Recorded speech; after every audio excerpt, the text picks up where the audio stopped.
Tēnā koutou katoa. Welcome to the meeting of Community Development Committee. Just to explain that the meeting is being recorded and will be on the Council's website. So I'm just going to open the meeting first and then we'll go through health and safety. And then we have a welcome for Danielle Harris, who's with us for the first time today. And then we'll go into the business of the meeting. Whakataka te hau ki te uru, whakataka te hau ki te tonga. Kia mā kina kina ki uta, kia mā taratara ki tai. E hi ake ana te atakura, he tio, he huka, he hohu, ti hei maoriora. Tēnā koutou katoa, haere mai ki tēnei hui, te iwi o rangatane, tēnā koutou.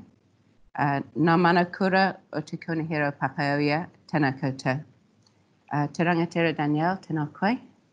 E nā mana, e nā reo, nā mihi nui ki a koutou katoa. Nō reira, tēnā koutou, tēnā koutou, tēnā koutou katoa. So just welcome you all to the meeting. A special welcome to Danielle. It's her first meeting. And we'd just like to make sure that you all know about the health and safety requirements for the Conference and Function Centre. So toilets are located on the ground floor and the first floor of the venue, and there are independent disabled toilets on each floor, as well as disabled stalls in all the main toilets. Entry and exit through the front doors and the rear doors. In the case of an emergency, there are exits at the back of the room as well. It's a non-smoking facility, and a first aid kit is available in the main office, and there is a defibrillator on the ground floor foyer next to the unisex toilets. In case of emergency, follow the administrator's guidance, and the assembly points, if we exit from the front of the building, is the lawn adjacent to the front of the building, or if from the rear of the building, the assembly point is the car park. Councillors, if you wish to speak, you'll need to put your hand up. We're using the electronic voting system, but the queuing system isn't working. And there may be some questions answered remotely, so we may need people to remote in from Teams. So I'd like to formally welcome Danielle Harris to the meeting. Danielle, as we all know, is iwi leader, CEO of Tāne Nui o Rangi Manawatu Incorporated and chair of Te Runanga o Rangatane. And this is one of 4 committees that iwi have prioritised to have a iwi representative on, and I'm very pleased that we've got Danielle with us today. So I'd like to hand over to you, Danielle, to say a few words in your declaration. Tēnā koutou katoa. First, I'll begin with the declaration. I, Danielle Harris, representing Rangitane o Manawatu as mana whenua, declare that I will faithfully and according to the best of my skill and judgment execute and perform in the spirit of Te Tiriti o Waitangi and in the best interests of Rangitane and the city the powers, authorities and duties vested in me by my tupuna and by virtue of my appointment as a committee member of Palmerston North City Council, always upholding and honouring my Rangitane nui rawa. Today marks another positive milestone in the development of Rangitane and Palmerston North City Council's partnership under Te Tiriti o Waitangi. Rangitane, through our partnership, are fully committed to the community development of our city and look forward to working alongside Council towards achieving our mutual aspirations for our community. COVID-19 has presented many challenges, but also many opportunities, and through strong vertical and horizontal collaboration, we are in a good position to ensure our city becomes more resilient to increase our self-sufficiency into the future. I sincerely look forward to adding value to the mahi of the Community Development Committee and contributing to our shared vision and dreams. Nō reira, tēnā koutou, tēnā koutou, tēnā koutou katoa. The Mayor would like to respond. Kia ora tātou, nau mai, haere mai, and thank you, Danielle, for your presence here and your words. Again, another special day for not only Rangatane, but also the city, and your involvement in our Community Development Committee. Your mother would be proud that you're here around us, so very, very welcome. as this is our third third committee now, councillors, that we have Rangitāne around the table, and we're starting to see more and more great things happen in the city, whether it's in recreation, whether it's in planning, whether it's in the economic or community side of things. So, Danielle, you've always been well known to us, but now you're around the table with us, so very warm welcome. Kia ora. Thank you, Mr. Mayor.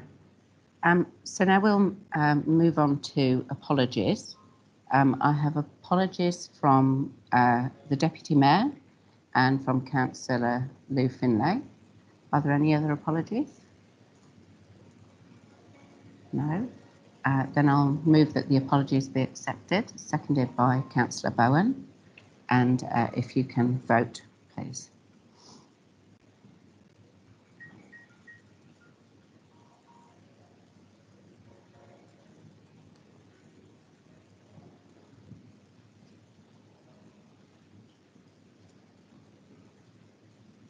And that's carried, 15 votes to 0.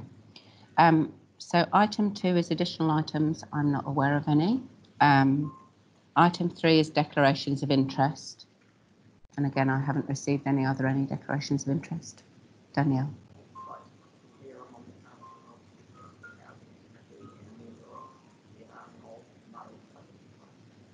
Okay, thank you. Did you capture that, Ms. Tully? Okay, could you just use the microphone, sorry? I'm a member of the Palmerston North Housing Committee and Te Rango, R-A-N-G-O, Maro, M-A-R-O, Housing Trust. Thank you for that. So we will move on to public comment. We've got 2 presentations this morning, but apart from that, is there any public comment? No. So we'll move on to item 5, which is a deputation from Horizons Regional Council. Now I'm pleased to welcome the Chair of Horizons Regional Council, Rachel Keedwell, to come and talk to us.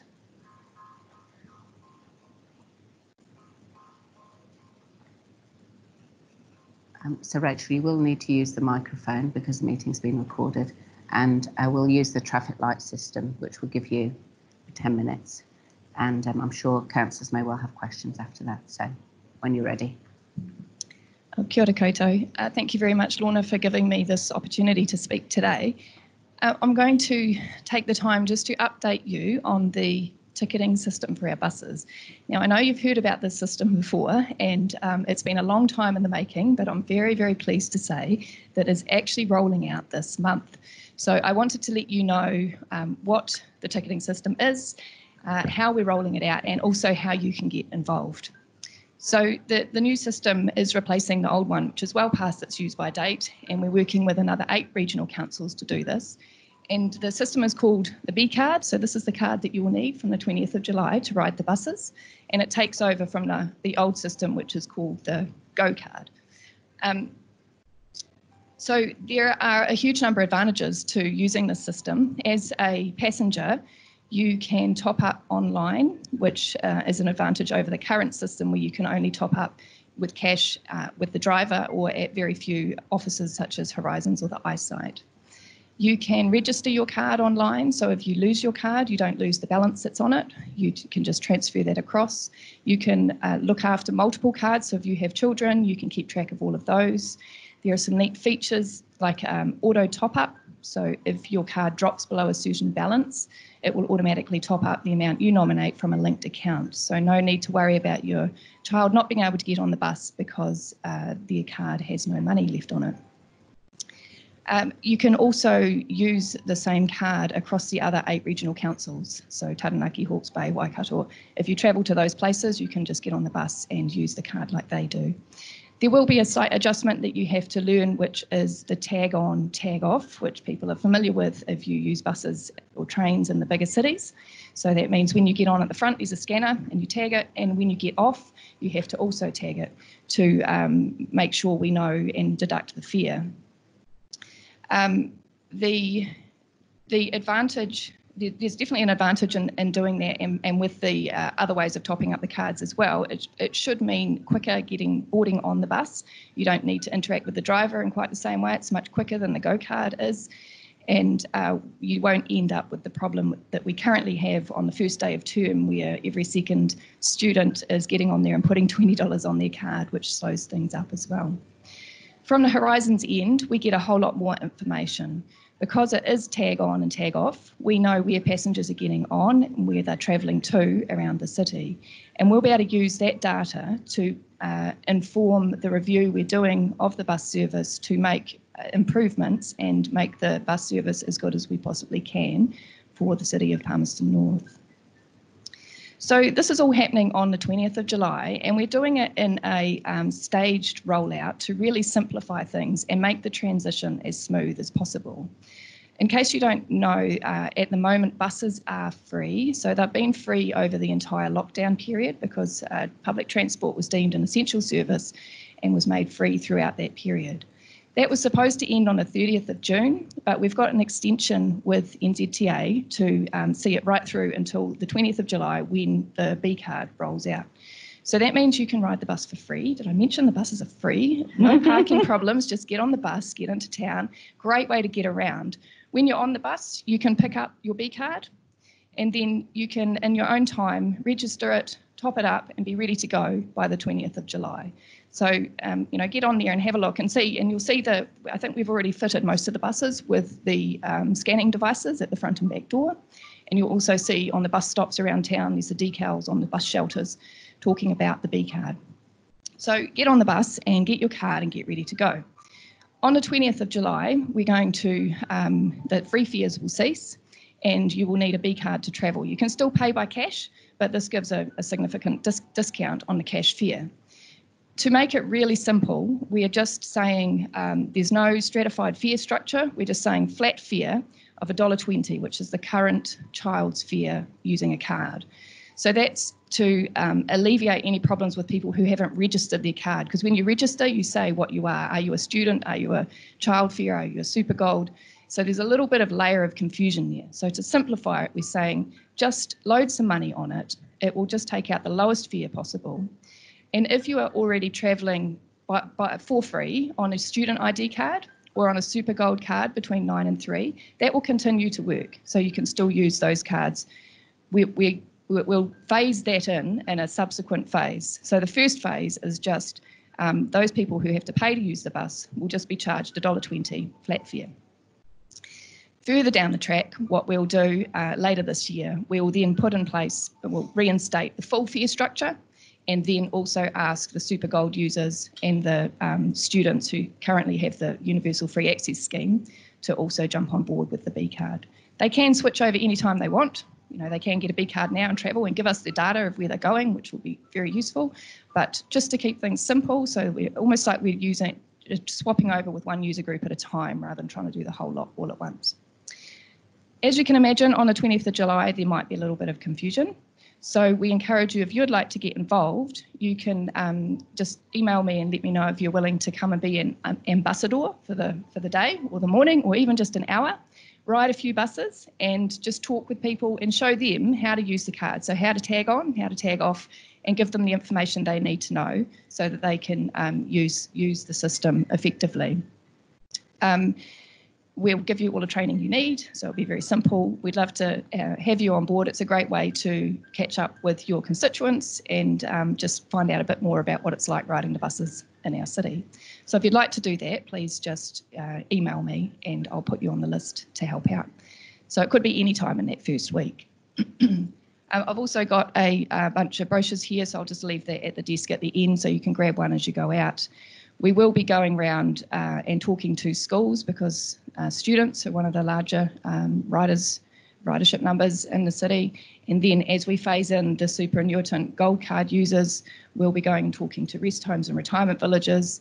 And then also with the students, particularly as the new year comes in, we'll roll it out with them. But hopefully that gives you a brief overview of what the system is like, and I'm happy to take any questions. Thank you very much, Rachel. There are some questions. So first up, Councillor Rutherford. Thank you, Madam Chair. Thank you, Rachel. That's really useful for you sharing that information. So is there a cost to get the card itself? No, it's free at this stage. There may be, once the rollout is complete, it might revert back. I'm not sure on the detail yet, because the current system, you have to pay, I think, $5 for a Go card. But while we're doing the transition, totally free. And can somebody get on the bus and purchase the card on the bus from the driver, or is it still only limited places they can purchase the card from or acquire the card? Yeah, so they can pick up the card for free on the bus, and you can do a top-up on the bus with the driver. So the drivers are taking cash. Originally, this rollout was being planned while we were in the COVID situation and thinking, how do we minimise cash handling? How do we minimise the face-to-face interactions of teaching people how to use it? So we've been able to relax some of the things. Originally, there was going to be no cash top-up on the bus, but yes, there will be now. And with the $1.20 flat fare at the moment, does that include Fielding and Ashurst? Fielding will be slightly different because it's a zone, but for the Palmerston North Urban, it's definitely $1.20. I'd have to get back to you on the Fielding fares and the Ashurst. I don't catch the Ashurst bus, so I don't have that number in my head. Okay. So it sounds like there's going to be some really good efficiencies as a result of this card. Does that mean that when the full fare structure comes back in that we would expect to see a reduced fare? So that's one of the things we're going to do is look at reviewing that fare structure, because at the moment there's some things that would put people off using the bus. So if you're catching a bus from Levin to the city and then you want to transfer onto another bus, you have to pay another fare.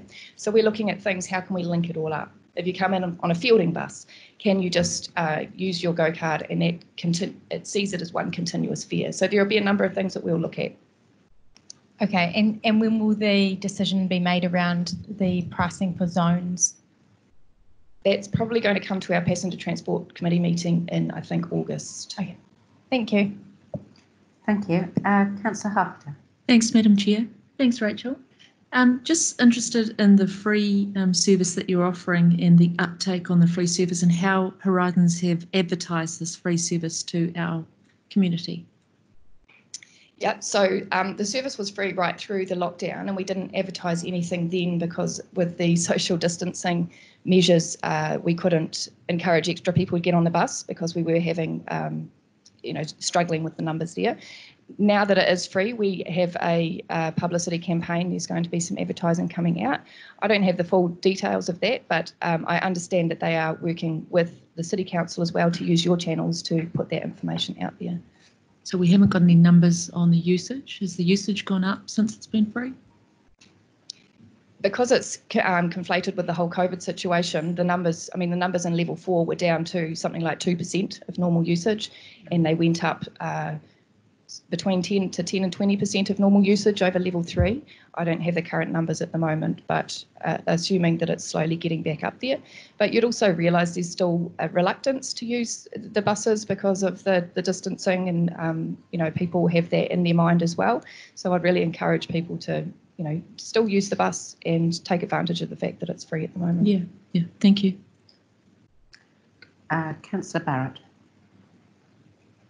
Thank you, Madam Chair, and thanks, Rachel, for the presentation. Just sort of building on where Councillor Hoffman was in terms of promotion.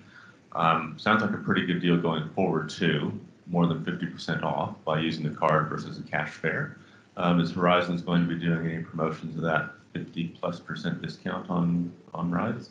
So it's not, the discount is also on the cash fare. So if you were paying by cash, you would pay the cash child's fare, which is $1.50. So you get 30 cents off for using the card per trip. And I guess so that makes it an even better deal. I guess the question is what's being done to promote the fact that there's an incredible deal on from the 20th of July going forward? Yeah, so using the usual comms channels of there is a communications plan through social media, through advertising, and through using your channels as well. And I encourage you to advertise through your own channels too. Great, thank you, Madam Chair. Councillor Bowen. Thank you, Madam Chair. Thank you, Rachel, for your presentation. A follow-up question from Councillor Rutherford's point. I'm clear that you can get the card on the bus, but where else can you get it? There should be places like libraries, the City Council office should have some. They're going to be distributed widely around the city. So anywhere that people would go to get information, they should be available. So the eyesight, maybe? Yes, so eyesight definitely, because the eyesight's one of the places where you can currently top up a card. Excellent. And then a wider question. You mentioned the review that's been underway for some time. What's the impact? Is there an impact on the review of waiting to see what data we get from the B card? Well, how will those two things speak to each other? Yeah, we've pushed out the date for the renewal of the contract to give us the chance to do that review properly. Just with the whole COVID situation and the demands on the transport team, it was a pretty tricky situation for them to work through. We definitely couldn't have met the deadlines to do a proper review. So we've got a little bit more time, but ideally this system was supposed to be rolled out about 2 years ago, and then we would have had plenty of data to inform the review, but it was a complicated system and they had to iron out the glitches, and we'd rather roll out a system that works rather than rolling out one that didn't. But unfortunately, it does mean we won't have as much data, but still hopefully enough to inform the decisions that need to be made. Okay, thank you. That's all from me. Councillor Beattie. Thank you, Madam Chair, and thank you, Rachel. Rachel, the people that have got the Go cards and still got balances, how will they swap over? Yeah, so they can come into the Horizons office and swap that over. And that goes for, we're aware that there are some situations where people bought a monthly pass just before lockdown. So we'll be honouring that. And there's no point setting that up at the moment, but that will be available for them once the full fares are back in place so that they get the full benefit from it.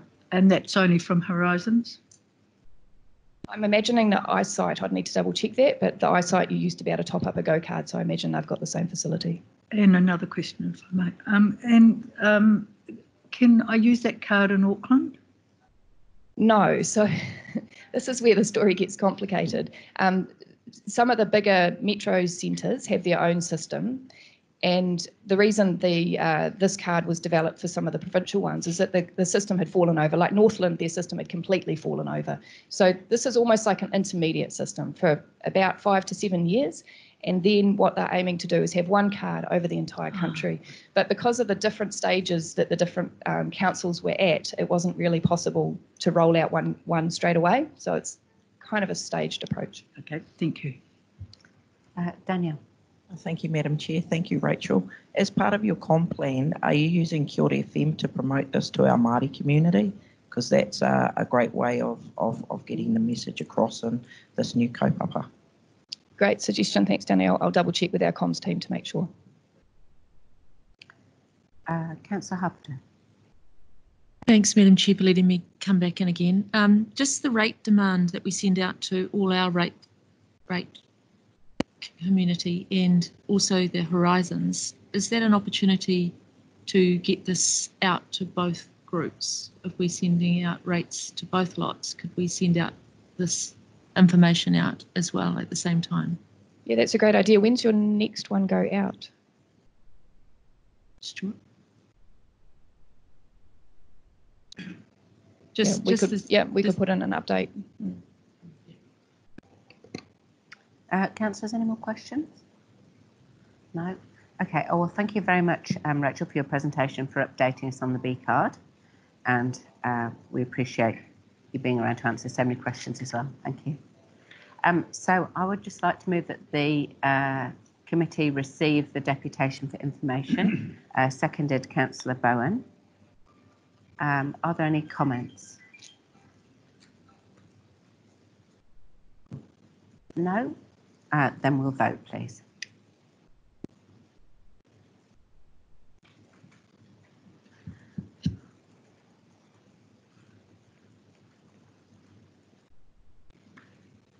And that's carried 15 votes to 0.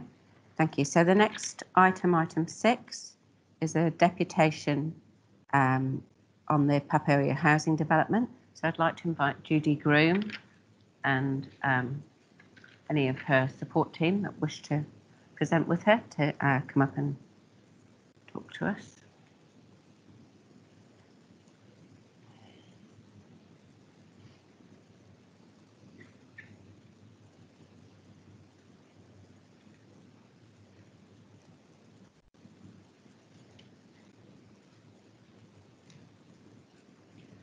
So welcome Judy. You will have seen the system is you have 10 minutes to speak and then questions, and the traffic light system will guide you through when time's up. Please use the microphone because the meeting's been recorded so that what you say can be heard by everybody. And just go ahead when you're ready. Which button do I push? Oh. That's right. We'll just get the administrator to come and give you a hand.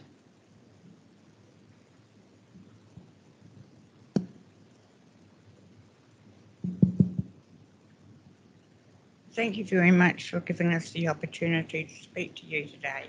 Sorry, Judy, we're not hearing you too clearly. Could you just hold it a bit closer and just check it's working? Thank you very much for the opportunity to speak to you all today. On behalf of the very fortunate tenants at Papaioa Housing Complex, we believe the complex would be enhanced with a community hall where residents can get together for various activities suggested by them. As new tenants arrived so close to lockdown and then unsettled weather, which prevented meeting each other, it feels as if we are two separate groups, and we don't want the current and future tenants to feel isolated. Having a place to meet would enable everybody to share interests and hobbies. We're a very diverse range of people who would be able to learn and appreciate other people's talents and life's experiences.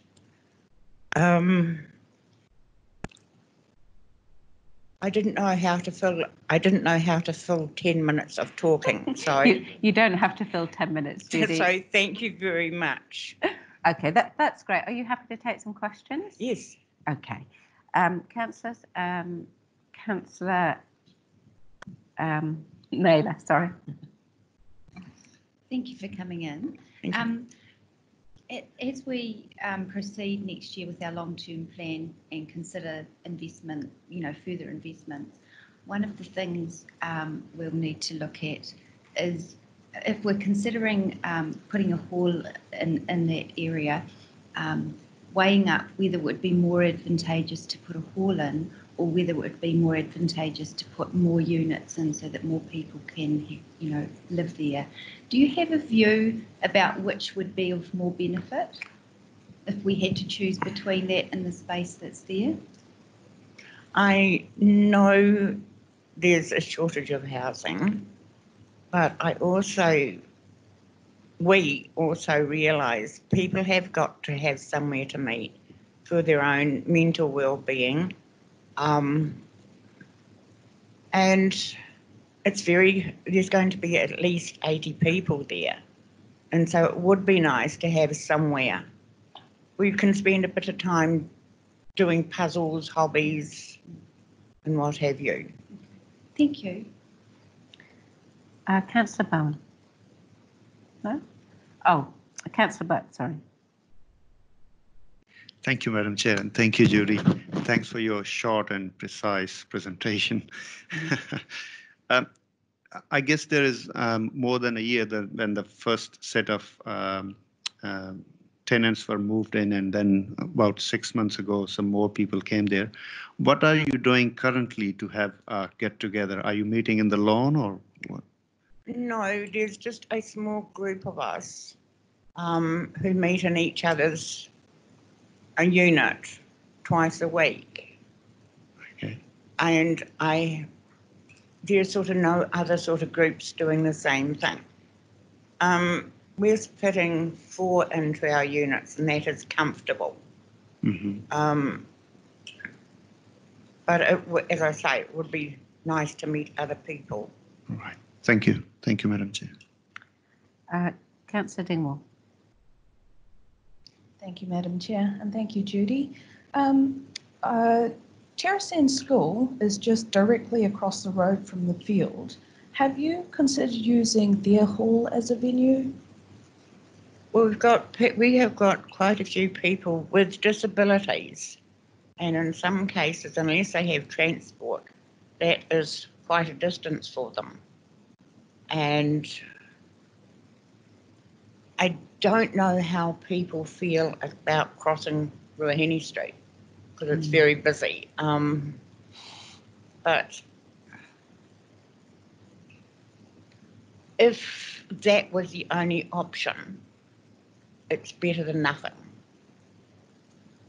Okay, thank you for that. But we'd prefer something closer. Thank you, Madam Chair. Mr. Mayor. Thank you, Madam Chair. Thank you, Judy. Nice to see you again. It's a space you're after, isn't it? Yes. It's a meeting space. Yes. So rather than a hall, would the residents be comfortable with maybe the co-use of the park pavilion, which is the cricket pavilion, which is basically right next door? Yes. Okay. I think that would be ideal.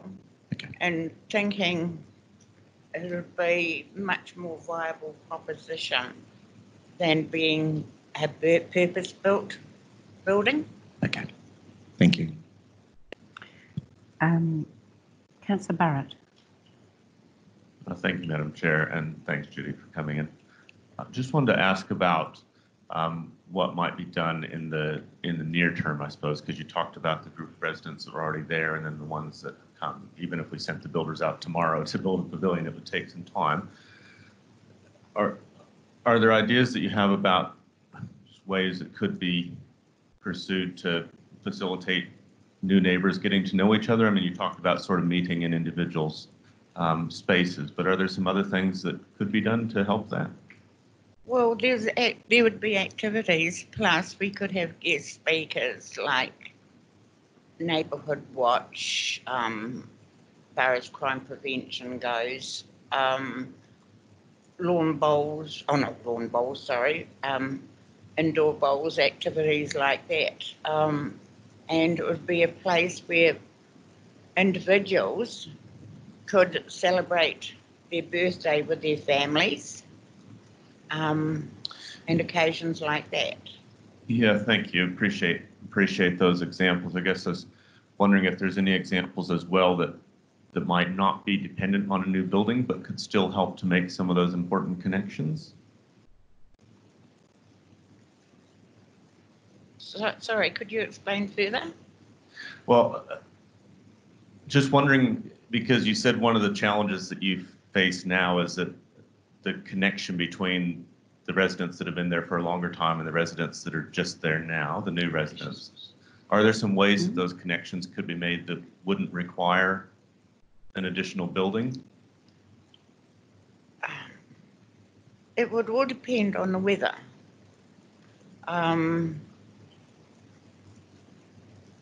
I don't think I can answer that. That's all question. right. Was just interested if you had any ideas, so that's perfectly fine. I haven't sort of thought outside. We haven't sort of thought outside that. Yeah. Great, thank you, Madam Chair. Thank you.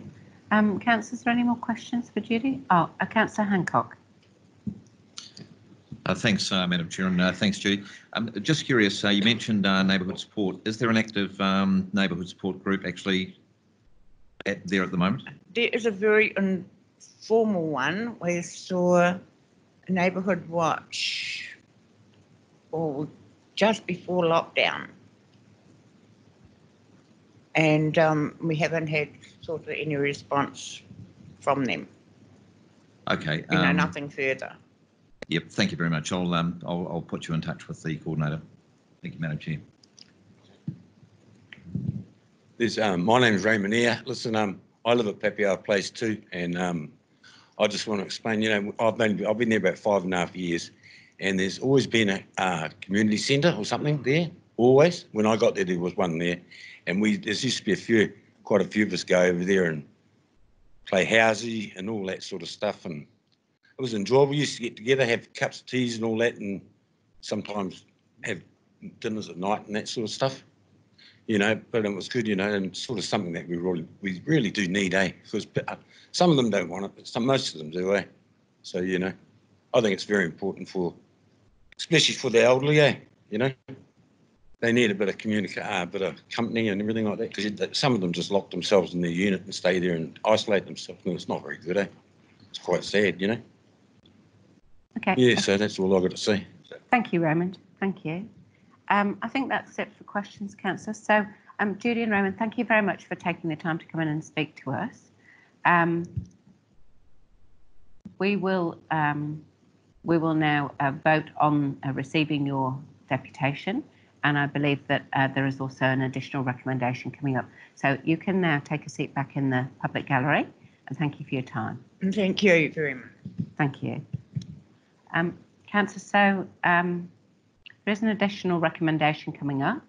While we're waiting for that to come on the screen, I'll just move that the Community Development Committee receive the deputation for information. Seconded, Councillor Bowen. And we can vote on that.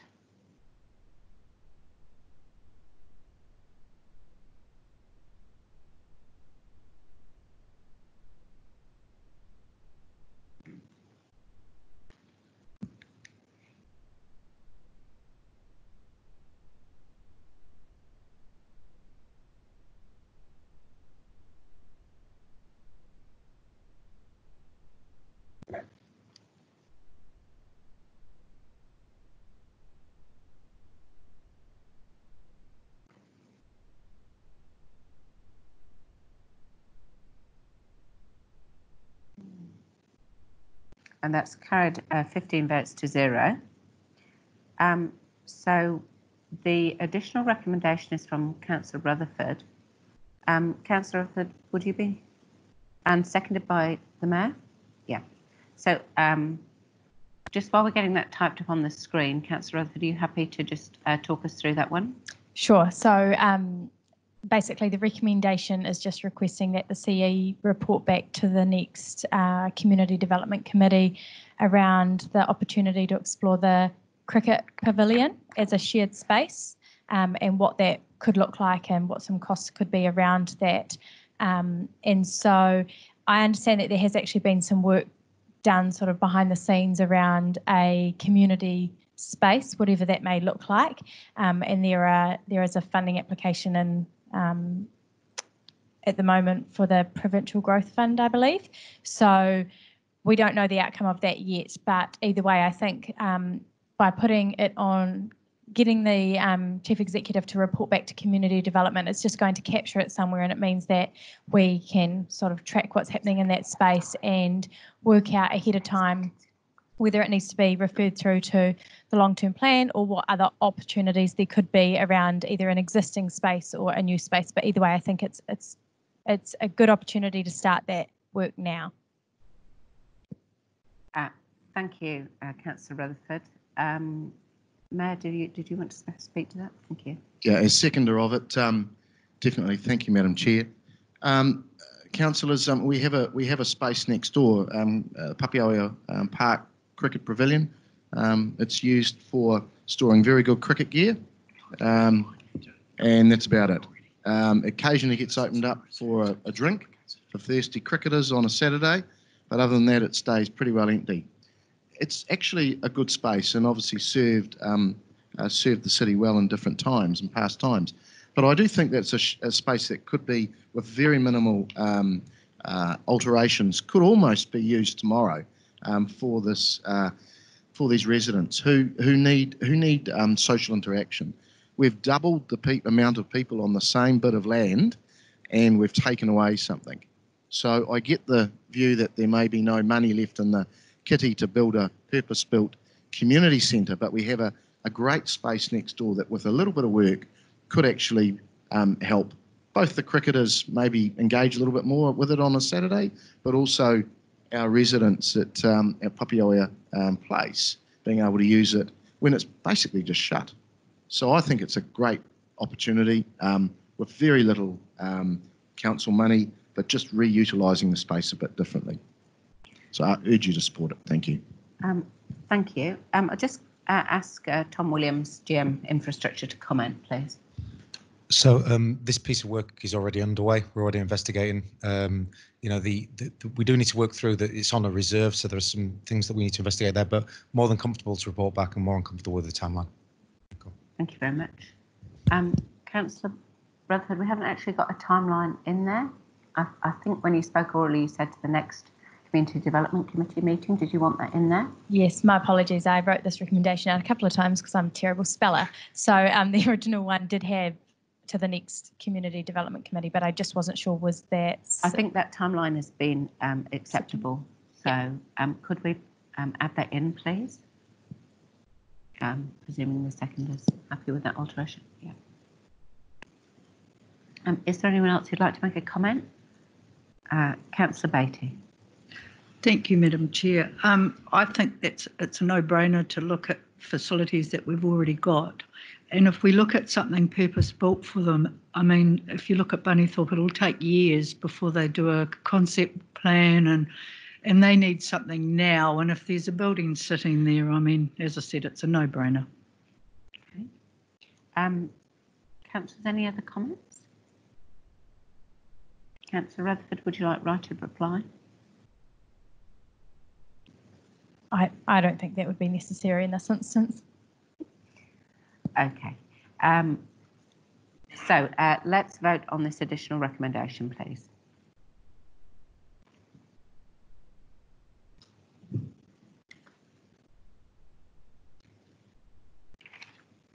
And that's carried 15 votes to 0. Thank you very much.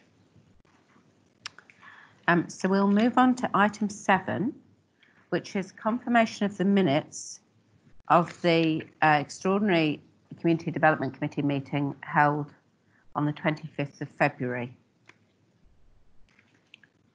So I'm happy to move those. Seconded Councillor Bowen. I will just make a comment that it does state in the minutes that a report would come back to the May Community Development Committee meeting. Obviously, that was overtaken by the COVID restrictions, and staff have advised that the report will now come back to the August meeting of Community Development Committee. So are there any matters arising from the minutes? No? Well, we will vote on accepting the minutes then, please.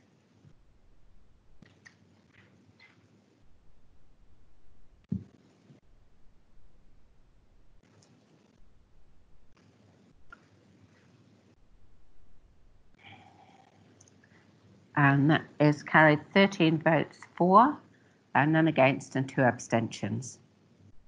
So item 8 is a report on the effectiveness of Council's youth engagement, and that will be presented by Hannah White.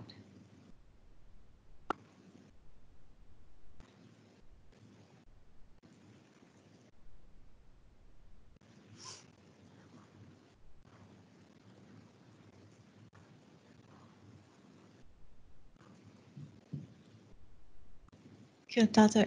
Madam Chair, are you comfortable with the acting? I always forget Remy's title. She's got a long title, sorry. She's the Acting Youth Services Team Lead. Are you happy for Remy to join us? Absolutely. Thank you. It'd be great if she could answer some questions this morning. Yes, when it comes to answering questions.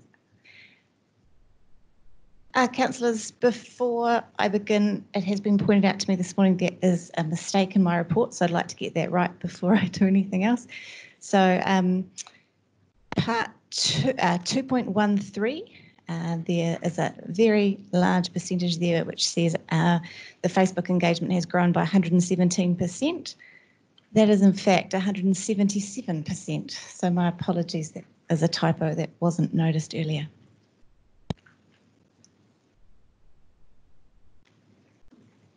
So just to clarify, it should say 177%. Correct. Okay.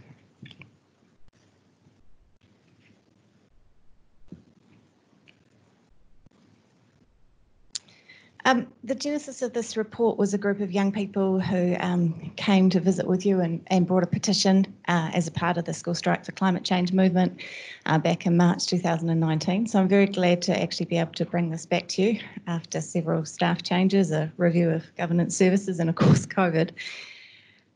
I think you'll find that the report shows that PNCC as an organisation engages with youth over a variety of programs, and that's listed for you in Appendix 1, which may be of interest. There's 2 pages there to go through.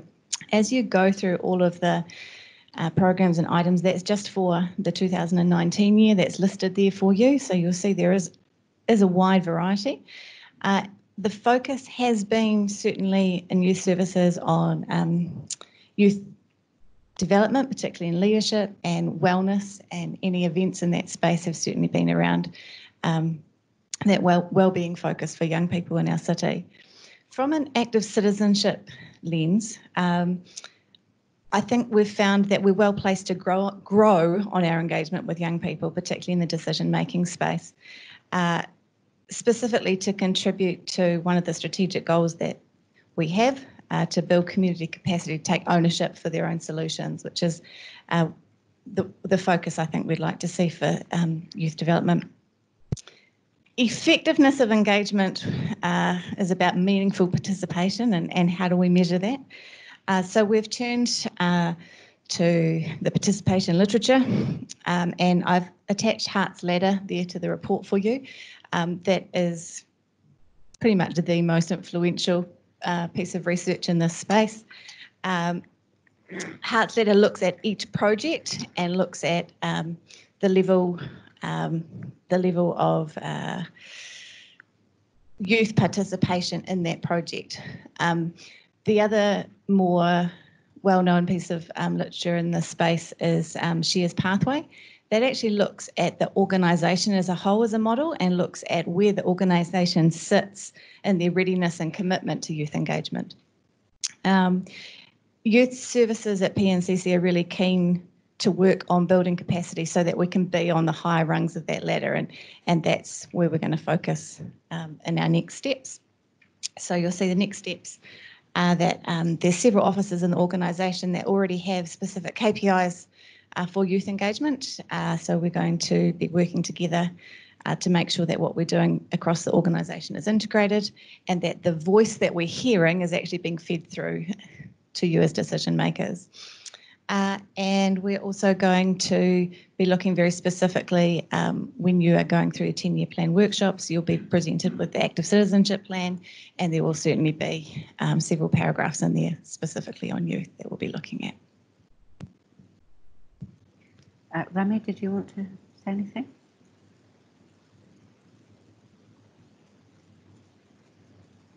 Technical difficulties. Kia ora koutou, thank you for the opportunity to speak and sit alongside Hannah and hopefully add some value to the conversation around how our piece of the pie in youth space, youth services go about youth engagement and our aspirations for the future with that.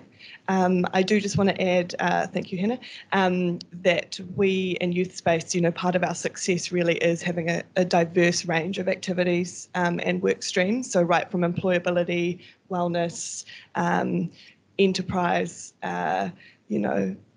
leadership development, mentoring around, we've got many mentorship programs which I hope we can get to and have a chat with you about.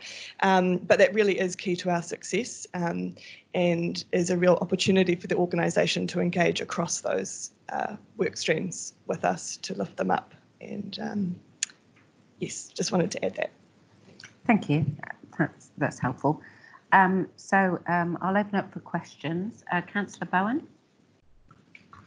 Thank you, Madam Chair. Thank you for the report you've presented, Hannah. Thank you, Remy, for coming into it. My question through you, Madam Chair, is probably more to the General Manager. I recall conversations about establishing a centre of excellence for consultation. And while this report doesn't specifically speak to that, this seems to be a way that we should be looking at how we engage with the youth voice that's been referenced. Through the chair. Yes, General Manager, Planning Strategy. Thank you. Yes, definitely in terms of that centre of excellence, we're looking at how we can improve engagement with the community for into-decision making, particularly given consultation takes many forms and also many legislative requirements, etc. So definitely youth engagement is part of that, having that voice heard and looking at best practice through that consultation centre of excellence. So I'd expect to see the next steps in terms of what Hannah outlined around the planning through the long-term plan, the active citizenship plan, connecting those dots. So just to follow up on that, how do we get visibility on that? How can we be assured around the table that that voice is coming through in that process? Through the chair, I think in terms of, I think that's very much in terms of how we actually report back, how we actually report to you as how we're going about the engagement planning, but also how we report back the analysis and the data and the feedback that we get through into the decision making, the opportunities we create for different sectors of the community, particularly youth and decision making. Thank you. And another question, if I may, Madam Chair, probably back to you, Hannah, and maybe Remy specifically. Youth Council, does the Youth Council engage with different sector organisations and young people who might be members, say, of Environment Network Manawatu or Community Services Council? Is that a way that we facilitate a network of young people who are engaged in different community expressions, or does Youth Council pretty much stand alone and work with schools? Kia ora. Yes, so there is room to grow in that space in terms of successfully linking in young people with standing community groups and organisations. However, they do network well at their own level. So that might be in school, that might be with other youth organisations such as, School Strike for Change, Environment Network Manawatu have a youth chapter, I believe, that they, have some relationships with. But in terms of sort of bringing that adult to young person relationship into the centre, we could do a little bit better in that space. But yeah, certainly across their peer groups, youth organisations in that space, they do network well. Yeah. Thank you for that. That's all from me. Councillor Rutherford. Thank you, Madam Chair. Thank you, Hannah and Remy. I have a few questions. In regards to Heart's Ladder of Youth Participation, where do you think we are currently as an organisation? So the youth space does incredible work and they're very good, but as a broader organisation, where would you say we're at currently?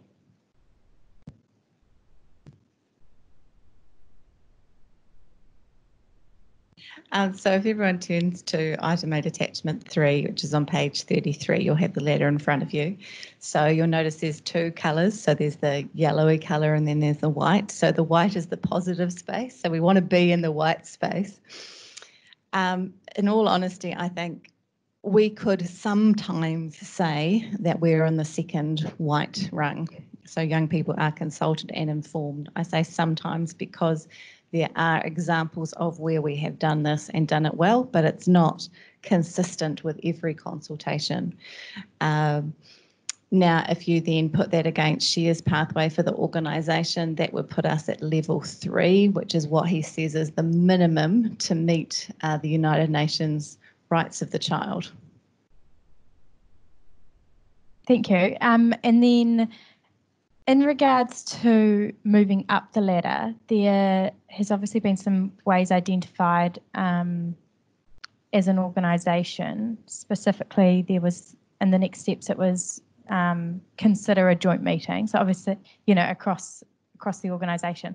Obviously, that hasn't been identified as something that's going to happen. First of all, we're going to consider whether that's going to happen or not. But are there ways that elected members, this could be maybe for you, Remy, working in youth development, are there ways that you would see elected members could encourage us as an organisation to be moving up the ladder?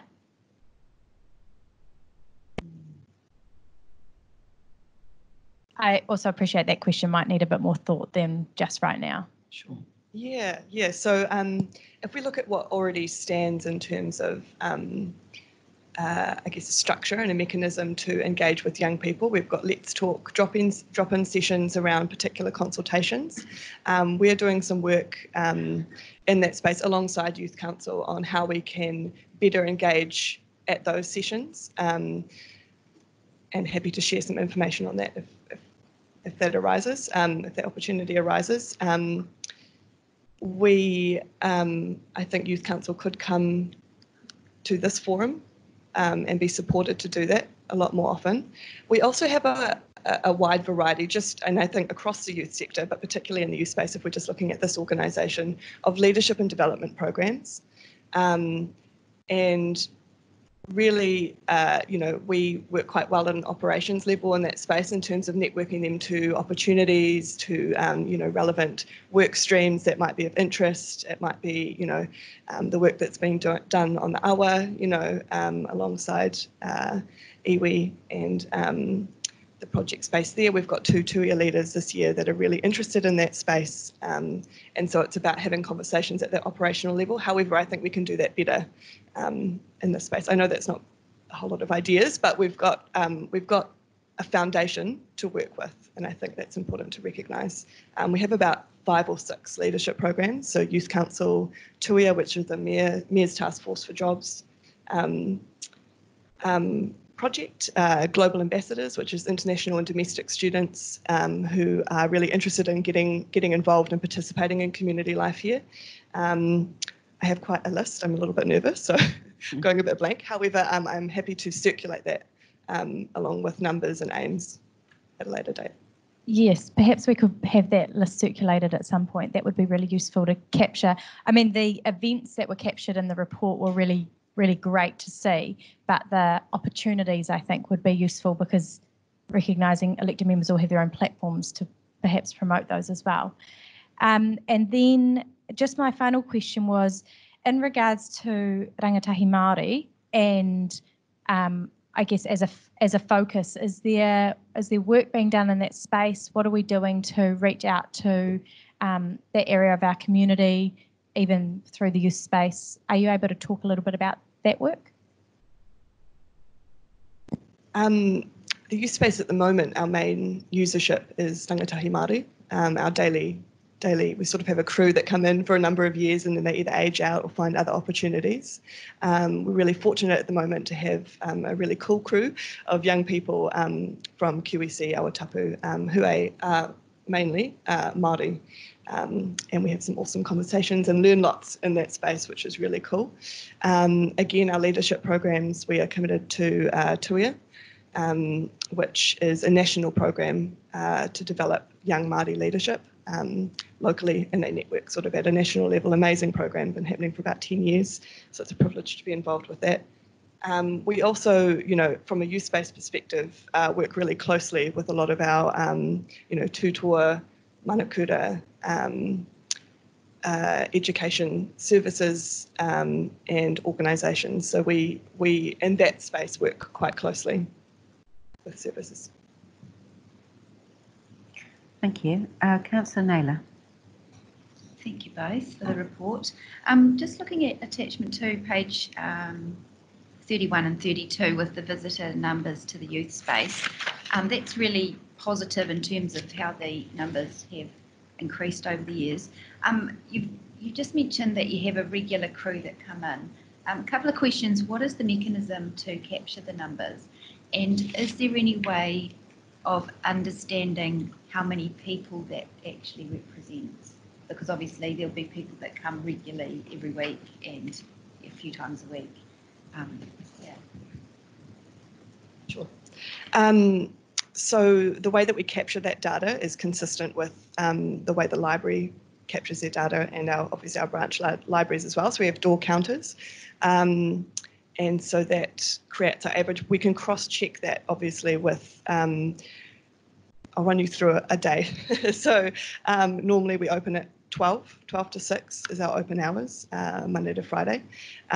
Between 12 and 2 we have a lot of alt-ed education services that come in and engage with us. So there's 4 or 5 that come in almost on a daily basis. So that's about 40, 50 people. We also do bookings in the morning, super grands, creative journeys, We have special education courses come in at least 2 or 3 times a week. So that's sort of our morning bracket. In the afternoon, and that's when I refer to our crew that sort of evolves and changes as, you know, as evolves and changes.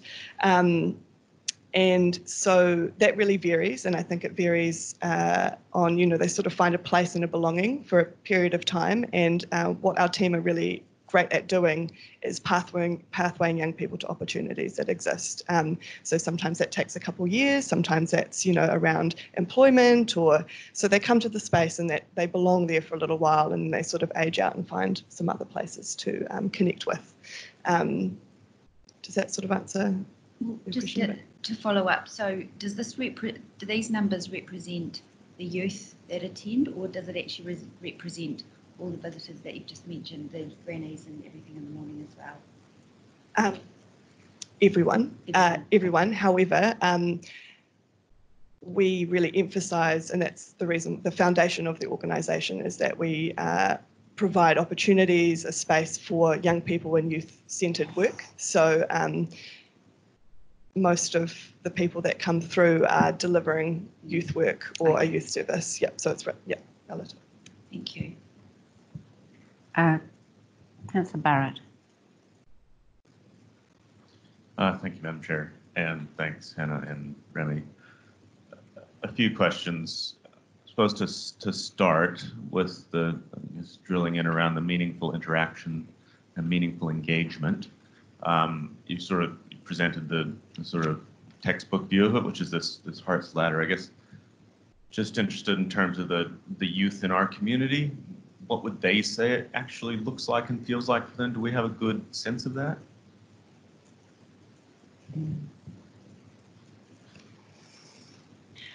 I think the number one word they'll pick would be relational. And then they would expect that it would be two-way.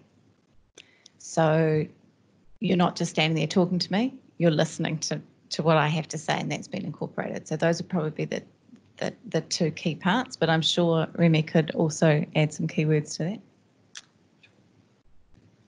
So absolutely, it's a foundation of a relationship first, a quality relationship, and providing safe space to have an opinion as a young person, and to really see that through into some form of action, whether it's, you know, a good example is sort of our consultation process around key projects that might relate to young people.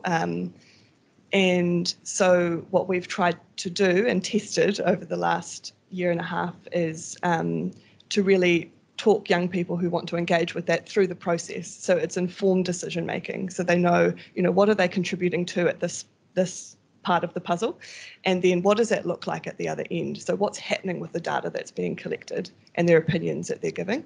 I think that's a really important part of good quality consultation or engagement. Thank you. So looking then at your next steps at the bottom of page 25, and you sort of talk about the meaningful engagement there, and just cognizant we've got thousands of young people in this community. I guess how does that model actually work then in terms of a youth? If we're going to be, if relationships is the foundation, you've got a relatively small youth council that doesn't have much resource, I don't think. How does that actually translate? Do we have the model right? I think we start with Youth Council because those are the relationships that we have now. We know that those youth are keen to engage. They've told us they want to be a part of it, that this is where they want their focus to be. I think we ask the Youth Council how we get out to the wider space. So whether we use the networks that Councillor Bowen was suggesting, or whether we use the own youth, those youth as leaders out to the wider youth. I think that's the place we start. We need to make it systematic. We don't want youth. At the moment, I think sometimes youth are, oh yes, did we ask the youth? You know, they're an afterthought. It needs to be part of our system. Once that becomes natural and normal, then we can go wider and wider. And has there been any evaluation of what sort of resource it would take to actually make a meaningful difference in terms of that?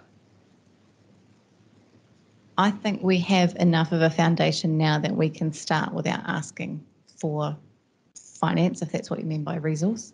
I think we have staff who are keen and have the knowledge and experience to do that as well. To start, don't get it. I guess it wasn't so much thinking around our internal budget, but how, like, kids are as distracted and time poor and everything else as anyone else. So how, it's not just about staff time. It doesn't seem to me. It's actually about how you make those connections across multiple layers of youth through the community, and that's bound to take some resource.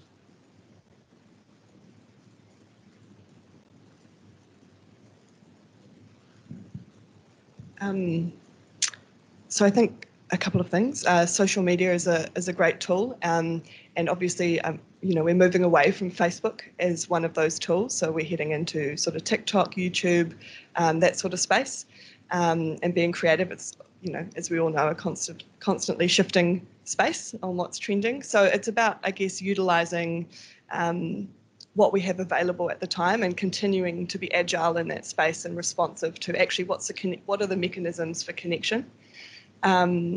As Hannah has said, we really do have a great foundation of young people. I think the recent Nature Calls drop-in session at Youth Space is a good indicator of how quickly we can mobilise a cross-section of young people in the community to have a conversation and engage around something that they're interested in. I think what you said too around young people are time poor and quite busy as the rest of us, absolutely right. And so we've had lots of conversations across, with Youth Council and with other leadership programs that we touch base with around that. And young people are often over-consulted. So they ask for their opinion constantly about how we're going to make this work for young people. What does this look like? What are your aspirations in this space? And that's really cool that people want to have that conversation. But actually, they're asking us to be a little bit more targeted too around, don't ask us for everything. If we're interested in the environment or social well-being or mental health or, what are the big ticket items for, and it's going to be different for each group of young people, to target our conversations and pathway and field those opportunities to the right places. And that starts with understanding the landscape of youth groups in Palmerston North and, the tools that we have available to us, which is Youth Council and Tuia and CoLab and our regular users, global ambassadors, our networks out to Massey with the student associations. That's quite a long-winded answer, but I hope it sheds some light on actually we can be quite quick in that space to develop and test and. Cool, thank you. Final question, if I might, Madam Chair. Just, I guess for me, reading those next steps,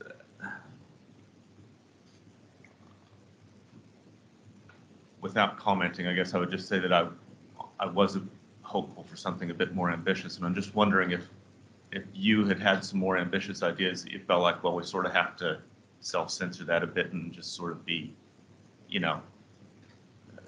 what we've put here on paper. So are there some more ambitious ideas?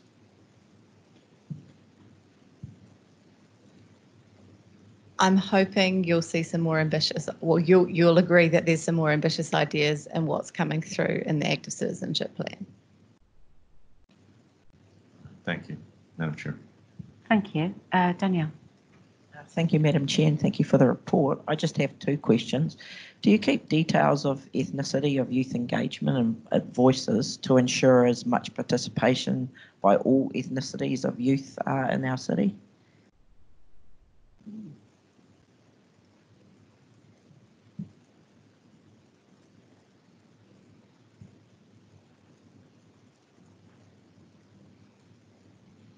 Kia ora, thank you for the question. So we don't person by person, but certainly that's a really important aspect of good representation, fair representation, and its conversations. I'll go back to the Youth Council example. That's part of the learning. Actually, how do you have fair representation and how do you get people around the table, create a table for people to sit at so you're accurately, passing on the right opinion that's fair and collective. And so that's part of the learning for them. From a youth space perspective, probably the best way to get some of that data would be to look at the cross-section of bookings and people that engage in our space, services, organisations. Just that. And also, have you given thought about how you can actually apply whānau water in this whole youth space? Because I think it's a great model to actually be using. Kia ora. Yes. Yes. Yep. Got some work to do in that space, but absolutely.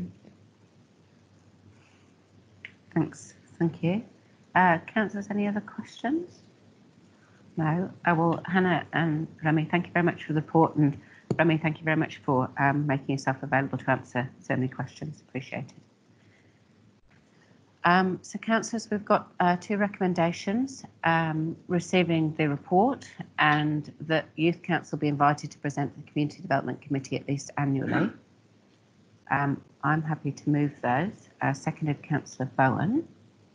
Are there any comments? Councillor Rutherford.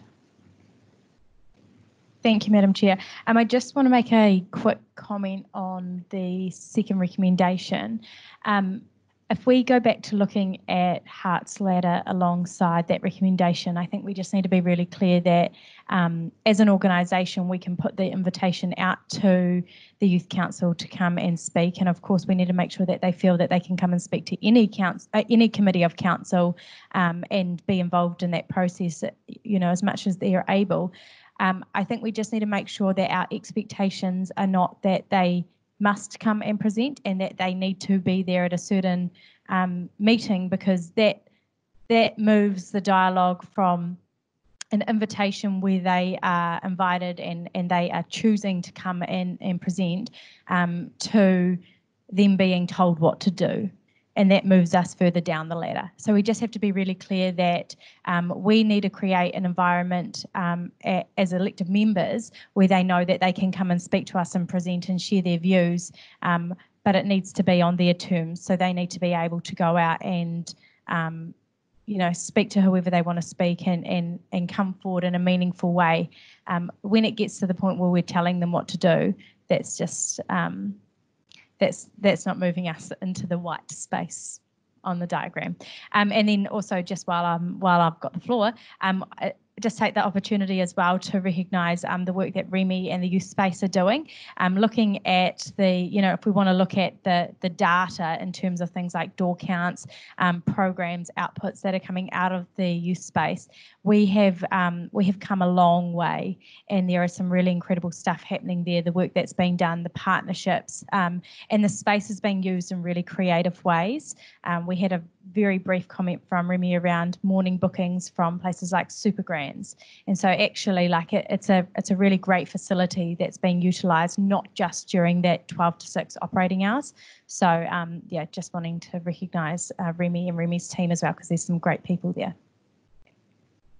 Thank you. The Mayor. Thank you, Madam Chair.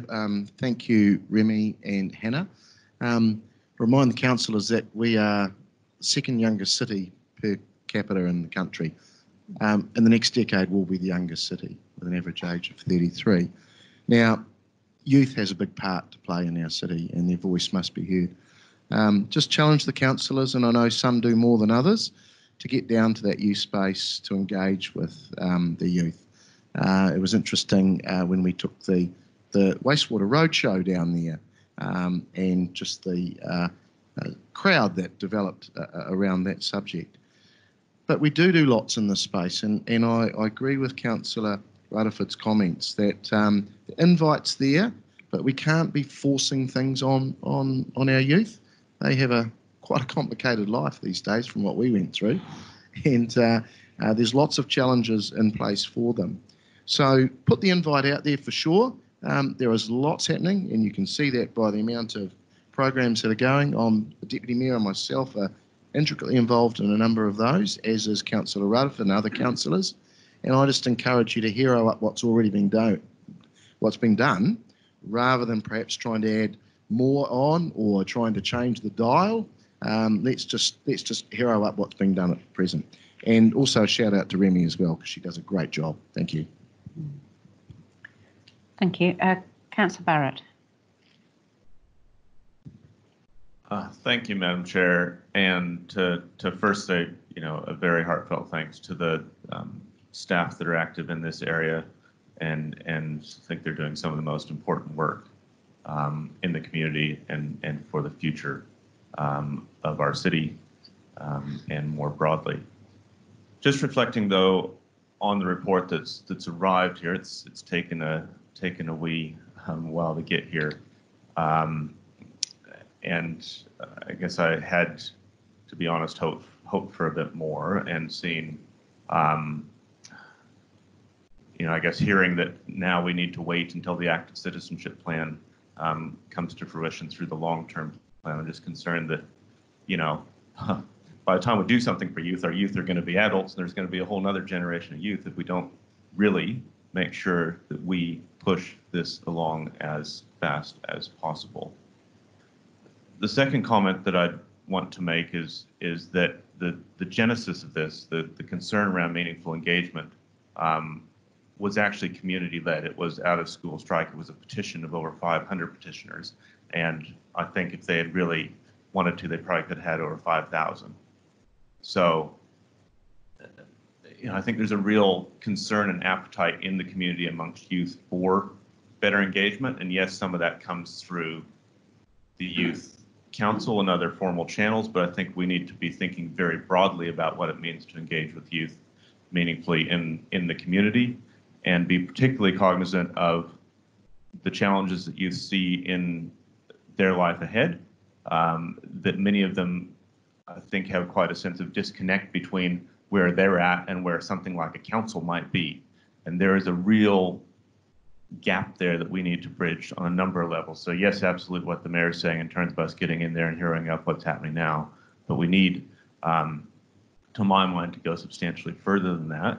And again, I would have hoped to have seen some of that in the report today, having not seen, I guess, the sort of things that I'd hoped for there. I'll very much be keeping an eye open on the active citizenship plan and any other plans that to ensure that we do have a strong enough youth focus there to connect with the sort of challenges and the sort of diversity that we see in young people today.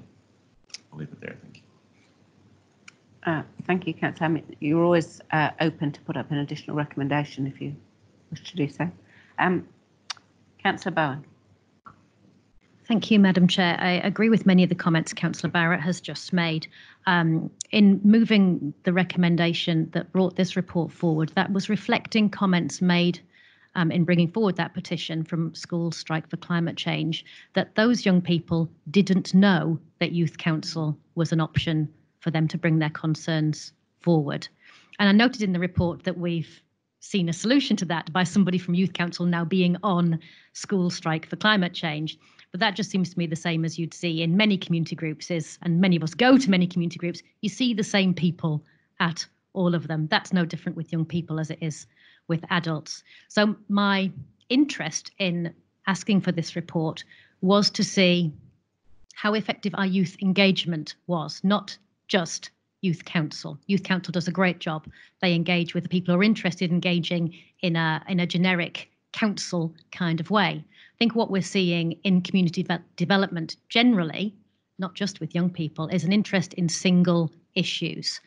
We know that from when we go and talk to youth space, when Remy puts the board up and says, what are you interested in, young people? They pick topics that they're interested in.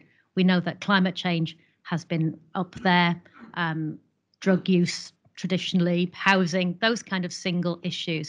So I suppose my question is about still, how do we ensure that we're engaging across those topics, not in a silo? This is what we're talking to youth. This is the youth opportunity for them to talk to us. We wouldn't say to our community, well, if you've got an opinion about the environment, you have to talk to Environment Network Manawatu and they'll tell us what you think. We allow people to bring forward their ideas. Generally, you don't have to come through a particular channel. But what the School Strike for Climate Change petition said to me was that our young people didn't know there was a channel available to them. And I also don't know that we capture that view in the broader consultation that we do.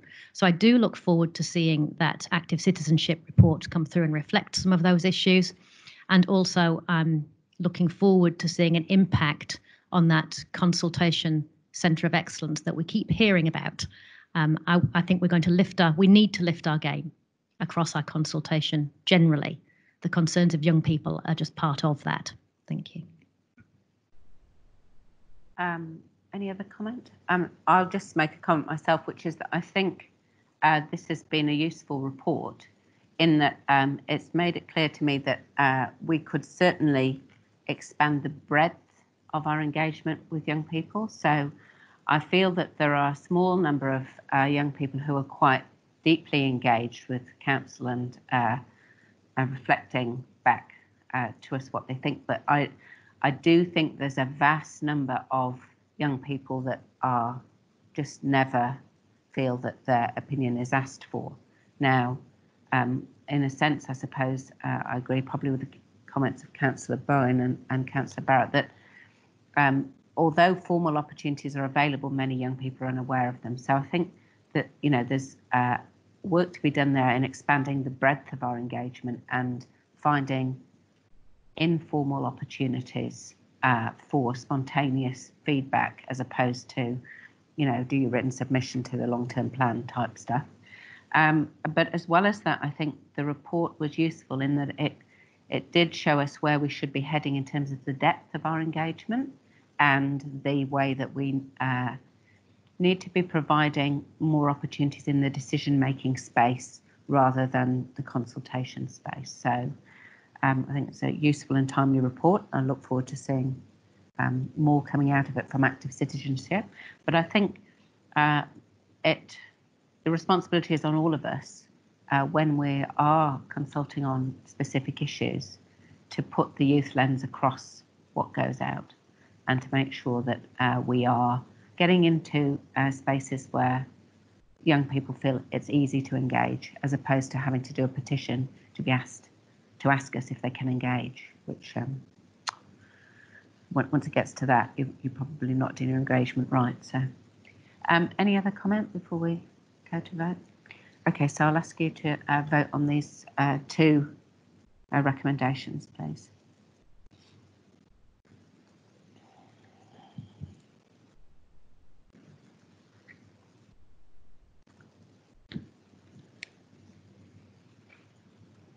And that's carried, 15 votes for and none against. So now we'll move on to item 9, which is a report on Citywide mobility parking signage upgrade, presented by Robert Van Benter.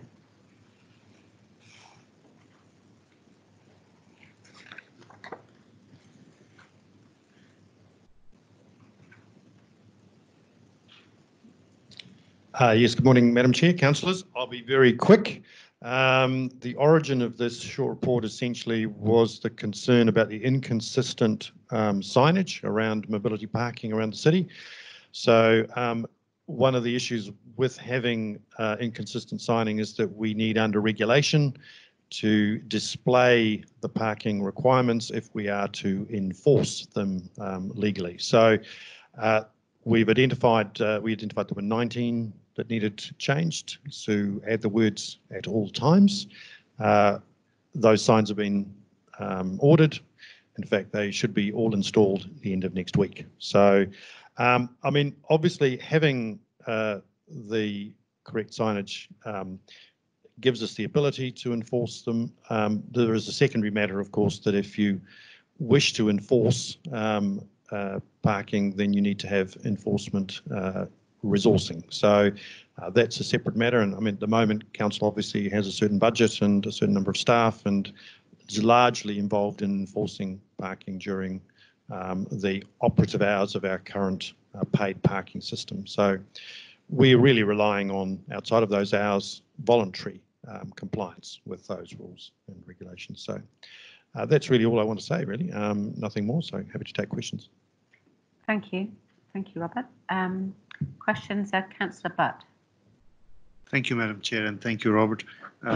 You just said that those signs have been ordered, but this 3.2 says these signs will be delivered to the contractors by the end of June. Yeah, the contractor orders them, they've received them. So, and they will be installed, as I say, end of next week. So. Okay, thank you. Thank you. Councillor Naylor. Thanks, Robert, for the report. In 2.4, it talks about the balance of that budget of 65,000 and that some of that budget was used to install additional mobility parks. So in addition to the 81 that we already have, can you say how many additional ones have been included with that extra funding? And so what our overall total now is? Yeah, I haven't got that exact number. We're working through a number of requests for additional parks in one or two locations across the city. We're only talking one or two additional locations under consideration at the moment. We haven't actually installed those as yet. You'll be aware that under COVID-19 we had obviously a slowdown in some of those programs of work. So we'll be looking to try and pick the impetus up in the coming year.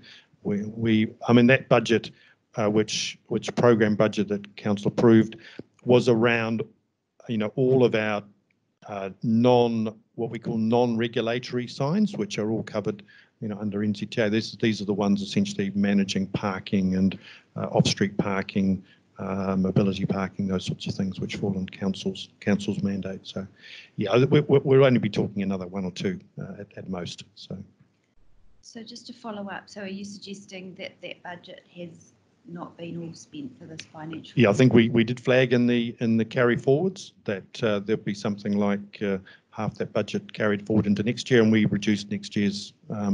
So we will still have the 75 available in the coming financial year, but it'll be a combination of carry forwards and next year's budget.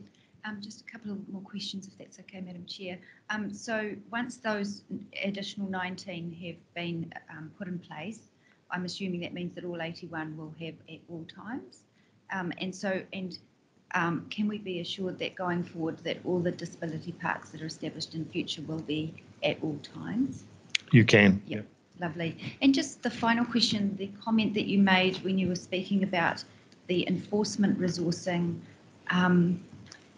is there any scope within the current resourcing to accommodate some outside of hours enforcement to ensure that people with disabilities are able to use those parks outside of hours? Because you mentioned that outside of hours it was just voluntary at the moment. I'm not quite sure what that means, but... Well, essentially, all parking restrictions across the city, time-related, P120s, P60s, bus stops, they all, essentially, there's no active enforcement of, compliance with those outside of the periods when, we have officers or parking officers, actively monitoring. So essentially, we're relying on people, voluntarily, adhering to those rules. Okay. Excuse me, Councillor. I think Carrie Lee has come to the table to help answer that question. Is that correct? Yeah, thank you. While we support mobility parking, because obviously it's an essential service or for people with disabilities to be able to access the city, unfortunately, I don't have the resources at this time to patrol mobility parking outside of our usual business hours. So I guess my question was around, within the current resourcing, is there any scope to reallocate some of that to outside of hours enforcement, or would that require a direction from council? Certainly in terms of my current budget, which is for the operations of parking officers, no, there's no capacity to direct resources outside of the usual hours at the moment. Thank you. Is that the end of the questions, Councillor? Yeah, I'll leave it there. Thank you. Councillor Barrett. Thank you, Madam Chair, and thanks, Robert, for the report. A couple areas of question. The first one is just around understanding the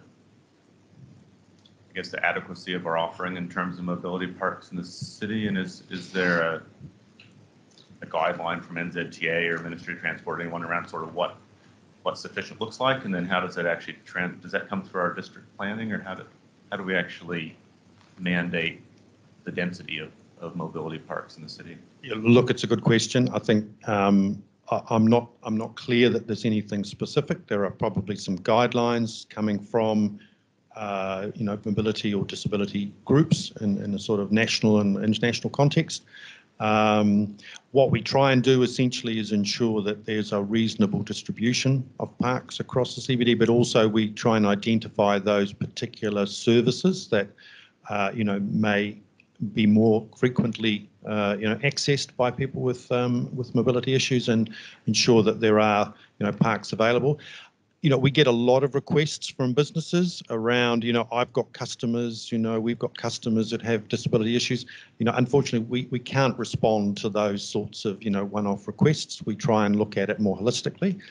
But it'd be fair to say that, we're starting to look at all of those sorts of assets a little more holistically. So we will look to do a piece of work to understand the breadth. One of the things is also to look at the level of occupancy, so the turnover and how frequently they're used. So, that's a piece that we were also doing, and obviously in the overall parking management space. So I think it's one part of that wider puzzle, really. So yeah. So I guess that was the next question that was on my mind, is sort of, given that there is a bit of conversation around how we're managing parking in the city, is sort of most of this in train already in terms of perhaps bring this, what we might call, up to spec, or is there sort of additional effort that would be needed? Sorry, could you clarify what's your particular question about? Well, whether it's the enforcement side of it or whether it's the provision side of it, or are we already actively sort of reviewing what's going on in this space, and will that information be coming to us through the overall parking reviews, et cetera, or if we had a particular interest in ensuring that disability parking was sufficiently catered for and sufficiently enforced, would you need additional direction from council to pursue that? Yeah, no, we now that we have a program that allows us to fund improvements to mobility parking as well as parking signage in general, we're certainly now having another look at whether that level of provision is adequate. It still sits within the context of the overall parking management within the city. So if you'll be aware there's a workshop this afternoon when there'll be quite a lot of some of these broader issues canvassed. So there are opportunities to provide particular offerings and high levels of service in the mobility space, and that could be one of the flavours that comes through a parking management strategy.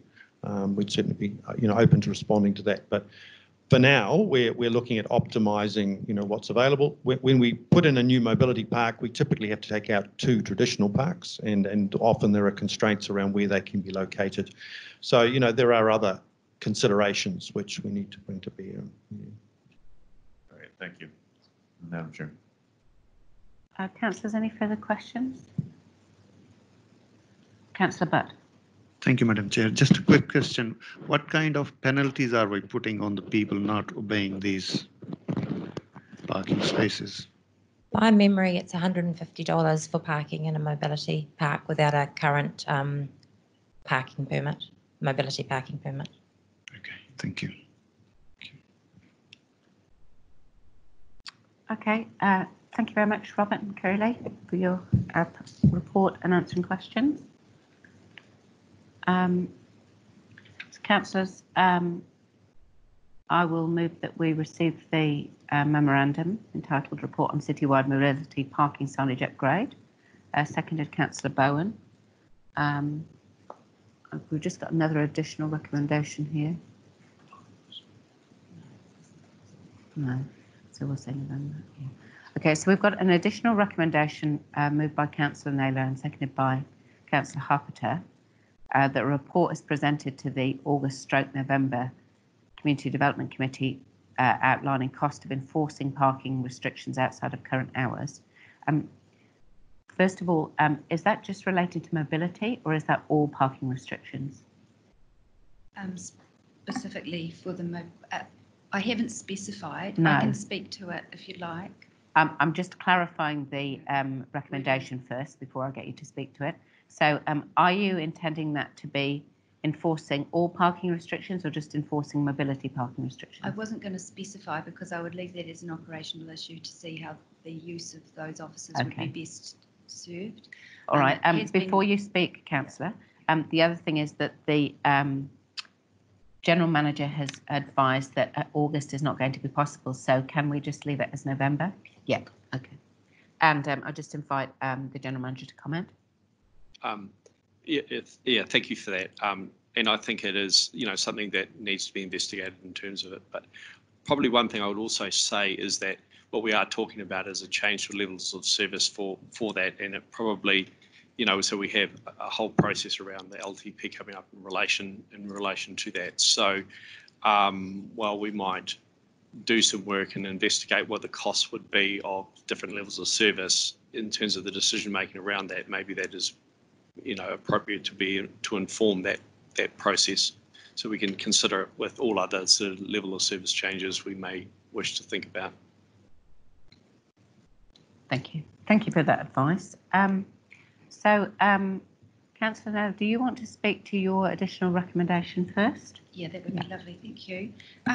Just to give some background of some of the discussion by the Disability Reference Group before this recommendation was put to Council last September, was an acknowledgement by that group that of what that messaging communicated when it was limited hours, and what some of the people in the group said, do they think we don't go out for dinner?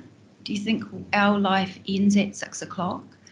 And so what was happening was they were trying to do some of those things that all of us would like to be able to enjoy, and go and park outside a restaurant, and there would be other cars parked there that of people who didn't have disabilities, and that would actually preclude them from being able to participate normally as we would like them to be able to do. So at the time when this was identified, officers addressed that issue by providing some capability within current resources, I'm pretty sure happened at the time, to do some spot checks and enforced that. And the feedback from those people with disabilities was that it significantly improved over that period, and they appreciated that. I hadn't been aware that that was only a one-off thing that happened and that that had now dropped away. I guess that my view is that the value in enforcement exists outside of those hours, particularly for disabled people. So I'd like, first and foremost, I would have liked to have been able to understand why the additional capability hasn't included that by some rostering of different hours, I guess you would call it. But if that is not seen to be able to be done within current resources, then I would like to see how it could be accommodated to ensure that our disabled community can participate across the full week and across the full day, not just within working hours. Thank you. Councillor Harper, did you want to speak? Just to support this, all I'm really looking for is a report that's really so it can come back to and we can discuss it at the next, in the November meeting. Any other councillors wishing to comment? Councillor Barrett. Thank you, Madam Chair, and broadly supportive of this in terms of it being an area that we do want to make sure we're looking after the community well. I suppose a little bit concerned that it's a focus around sort of compliance and enforcement rather than just concerned that we're taking sort of an enforcement angle on it when actually what we want to get is compliance. And I think there's more than one way to get to compliance, and enforcement is one channel. And so while I'm happy enough to vote in support of this, I think it would be an even stronger recommendation if it were amended to look at achieving compliance rather than enforcement.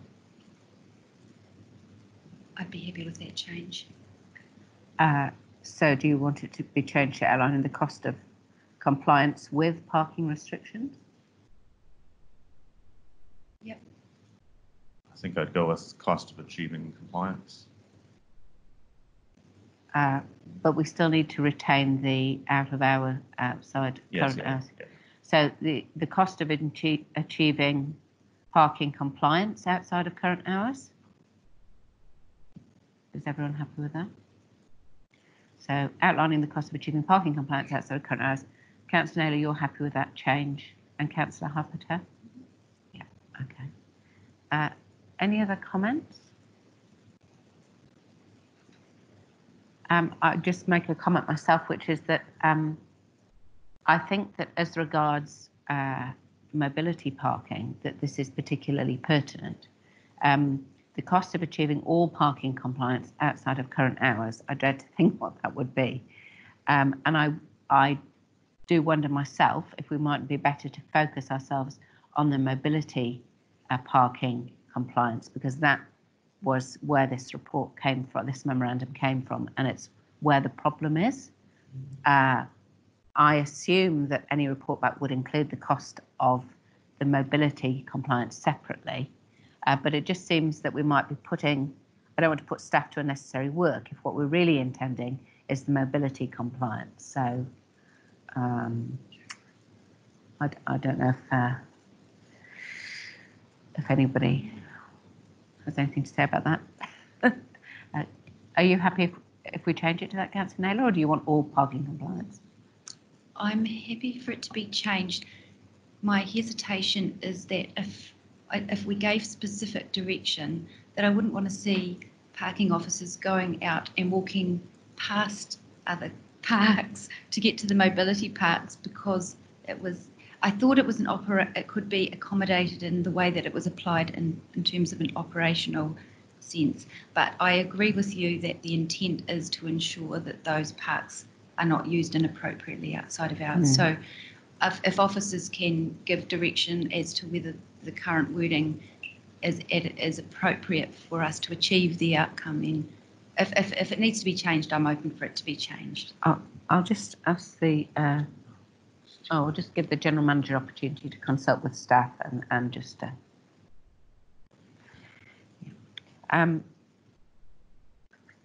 so while we're waiting for that, why don't we adjourn for morning tea break? And sorry. Yes, you can make a comment.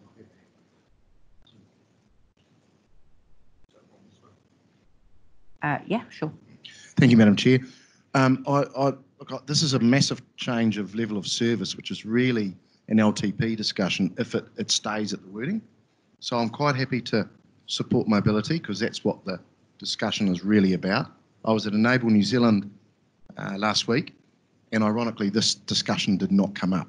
But I'm not saying it's not worthy of some investigation, but I wouldn't, this is a massive level of service change on the fly, which really should be, if it's going to be all parking. So I'm okay for mobility, a little bit like the Chair said. So I won't vote for this if it's going to be everything, because it is quite a big level of service change. But if it's mobility, I'm supportive. Would you like to make a comment?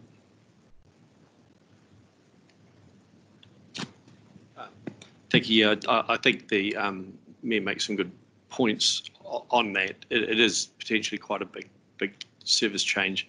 I suppose the point is actually it is one of a number of issues around parking enforcement. So ultimately, as an organisation, I think we need to look at all of them, things like cycle lanes and other things that actually are an issue outside of normal hours. And I suppose we do the best we can within the resources we have, and it has to be quite targeted. So it could be quite a big change, but ultimately also believe that the appropriate place to consider those service level changes is through the LTP. So we can certainly do the work and look at all of the options so we can help inform when we get to that process, I guess. So as regards the recommendation, do you have advice over whether we should specify mobility, or would you rather just leave it at parking compliance in a general sense? Well, I suppose what I'm saying is that we would be happy to do the wider work and have that ready for November. But again, what we would probably do is look at the options in relation to the different types of parking as well, so that it could be fairly clearly identified if you just wanted to achieve mobility parking compliance, what that option would look like. So so we'd do it that way, is what I'd suggest. Okay, so in view of that advice, Councillor Naylor, do you want to take mobility out or leave it No, in? I'm happy for mobility to stay in. Mobility to stay in. Okay, are there any other comments on this, councillors? Well, in which case we will vote on this now. Does anyone want to take two separately? Yes, Councillor Naylor. Oh, I just did have some further comments if there's the opportunity to do that. Well, yes, if they're brief comments, because I was about to adjourn for the morning tea break, but it seems like we can get this vote through quickly. So if you've got brief right of reply comments, that's fine. Otherwise, we'll adjourn and take the vote after morning tea. I'm happy to leave it till after morning tea. Okay, so we'll adjourn now for morning tea and we will come back at 11 o'clock. Thank you.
But councillors, it's 11 o'clock if we can resume.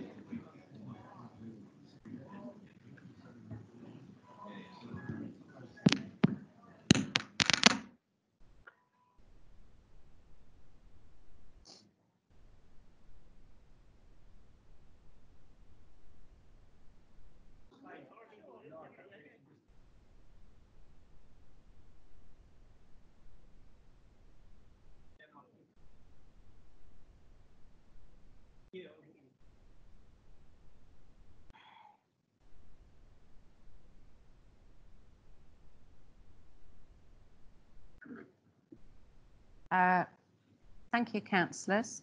So we're still on item 9. We've got 2 recommendations moved and seconded. Before I give Councillor Naylor the right of reply to her additional recommendation, are there any other councillors who wish to comment? Councillor Beattie. Thank you, Madam Chair. I'm happy to support the recommendation, but I'd just like to make the comment that the compliance of this should be actually self-funding. There's an app, and I can't see at $150 a ticket why, if somebody rings council, uses an app, that we can't just send somebody out, click the ticket, that's $150, and as I said, it should be self-funding. Thank you. Any other comments? Is everyone happy if we take these 2 recommendations together? Okay. So we will vote on recommendations 1 and 2 together, please. Sorry, Madam Chair. I thought you were sorry. going to come Yes, back you're to right. You are right, Councillor Naylor. You may exercise your right of reply. Thank you. Thank you. I realise I'm hoping this will be well supported, but I just wanted to make the additional comment in regard to the issue that Councillor Barrett raised around compliance versus enforcement, and totally comfortable for that change. But I just, need to acknowledge that actually enforcement, unfortunately, is also a very necessary part of this. Just as an example, in the scenario that I described earlier, there was a particular park, and this is an example of what does happen, where someone was regularly parking in that disability park because they were the manager of a restaurant that it was outside of. And when someone suggested to them that they shouldn't be parking there, they simply said, oh, it doesn't matter because they don't give tickets out after 6 p.m. So I guess that just demonstrates where it's really disappointing that there's those sort of attitudes out there, but it represents where actually we're going to need enforcement as well. But in addition to what Councillor Beattie has mentioned about that app, that is certainly something that has been highlighted and can be used so that anyone in our community, if they come up to a park that has a car in it, a mobility park, sorry, that has a car in it that doesn't have the appropriate sticker on it, that can be sent via an app, and that is a very simple and easy way to ensure that compliance as well. So certainly we'll get that information out, and I think that is something that could be used more in our community as another tool. Thank you. So, councillors, we will vote on recommendations 1 and 2 together.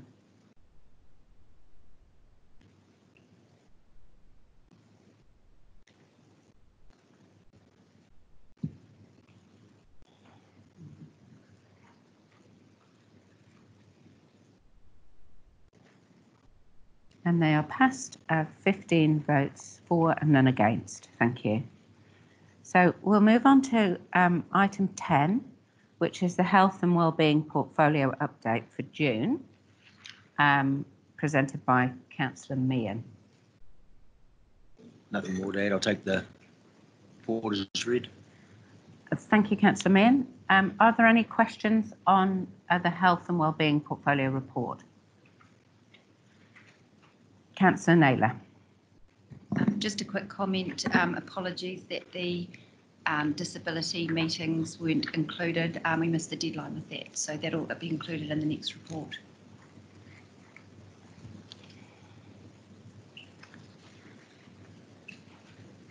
No further questions? Councillor Meehan, do you want to move that we receive your report?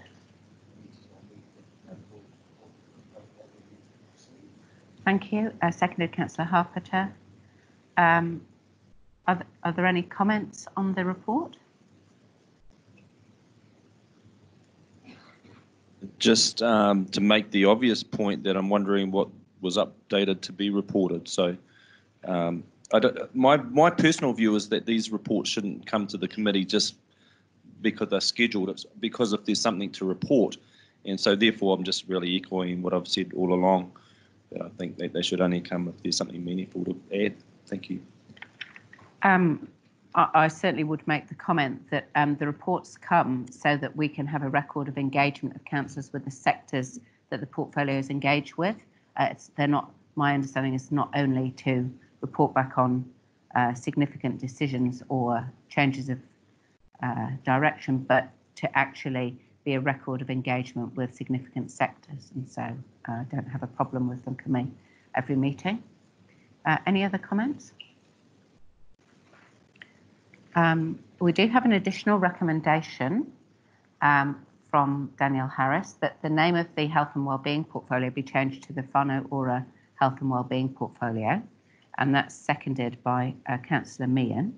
So Danielle, did you want to speak to that? Thank you, Madam Chair. As we know, Whānau Ora is a movement nationally and internationally.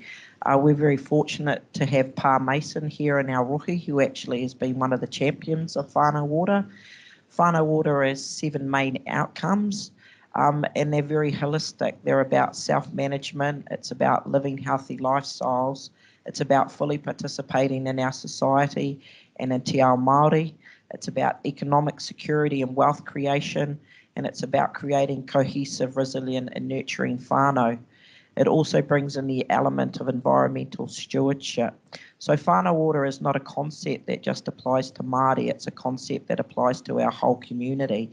And I think if we're talking about health and wellbeing, we can't do that without Whānau Ora. So hence my recommendation to seek the name change. Thank you. Thank you. Councillor Meehan, did you want to comment? No. Are there any other comments or questions to the mover about this additional recommendation? No? Okay, well, in that case, is everyone happy for us to take these 2 recommendations together? Yep, so we'll vote on these 2 recommendations then. Thank you.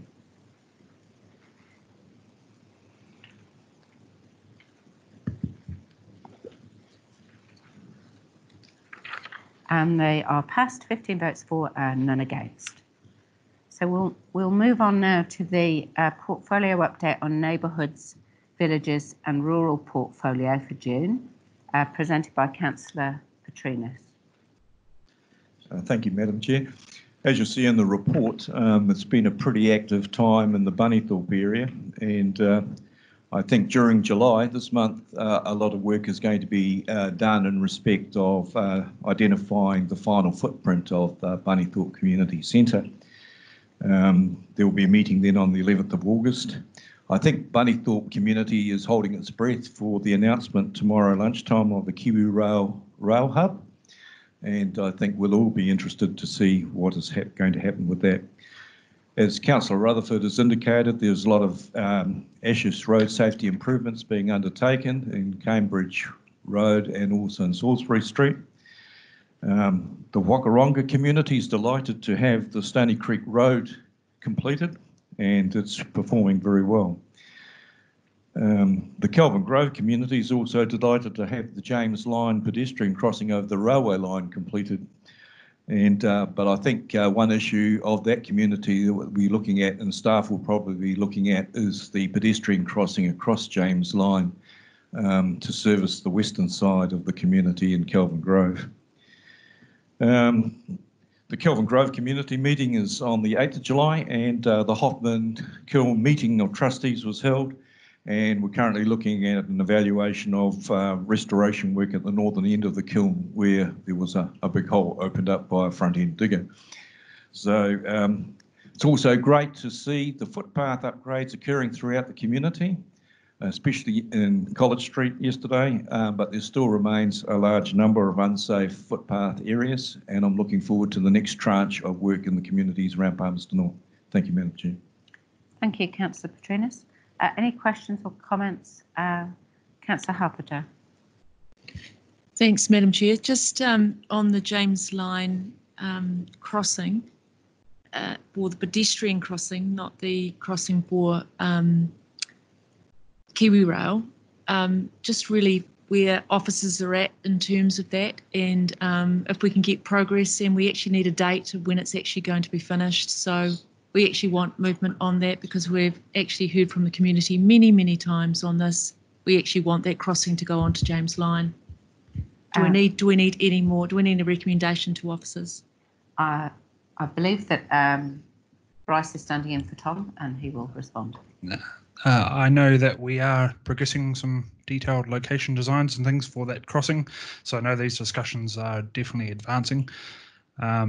Exactly where on the road it goes, I'll have to come back and let you know. I know there was also some consideration with our Whakarongo subdivision as well, and that's obviously going to be creating a new road essentially coming off James Line, so they were also considering that in terms of the best optimum location. Whether we need a resolution to come back to or not, I'll leave that up to you guys to decide. However, I can confirm that I know designs are progressing. Exact timings, though, I'd have to come back to you. Thank you, Bryce. Any further questions, Councillor? The Mayor. Thank you, Madam Chair. Just if my name could be added, because I've attended the NZTA Ashurst discussions as well with Councillor Rutherford, so we're making good progress in that space. And I thank Councillor Petrinas and Councillor Beattie for going to Bunnythorpe and the discussions that have been had there. And yes, tomorrow will be should be a good day for Bunnythorpe in the city. Thank you. No further questions or comments for Councillor Petrinas? Are you happy to move your report? Yes, thank you, Madam Chair. I'd like to move the portfolio update June 2020. Do we have a seconder? Councillor Rutherford.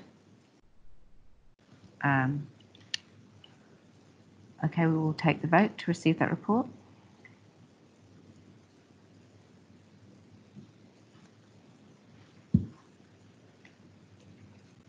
And that's carried 15 votes for, none against. So move on to item 12, which is the Safe City Portfolio Update presented by Councillor Hancock. I'm happy for that report to be taken as read, Madam Chair. Thank you. Any questions to Councillor Hancock? Or questions or comments? The Mayor. Thank you, Madam Chair. I'd just like to comment on the improved relationship we now have with neighbourhood support. Just now I've got emails in from our local coordinator, and that relationship has improved, and I'd like to acknowledge Councillor Hancock's involvement there. But if councillors recall, it hasn't always been that good. So it's a very, very important part of society, and it's great that the Palmerston North support group wider support group is functioning really, really well, mainly due to a very good administrator and good relationships with police, council and other entities. Thank you. No further questions or comments? Councillor Hancock, are you happy to move that portfolio report? Yes, thank you, Madam Chair. Can we have a seconder? Councillor Petrinas. So we will vote on receiving this report. Thank you.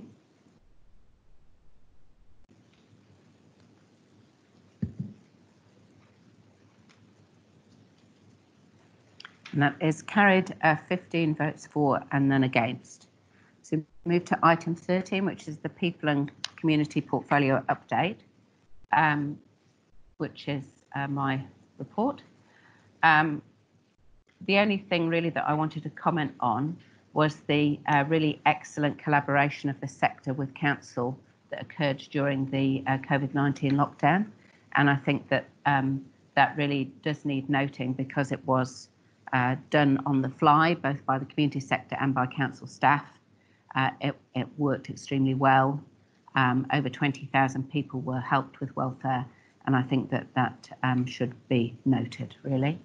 There are a long list of engagements there because it's over a long period of time, but it should give you an idea of the breadth and scope of the engagement that occurs in the community development portfolio sector. So are there any questions or comments? Danielle. Thank you.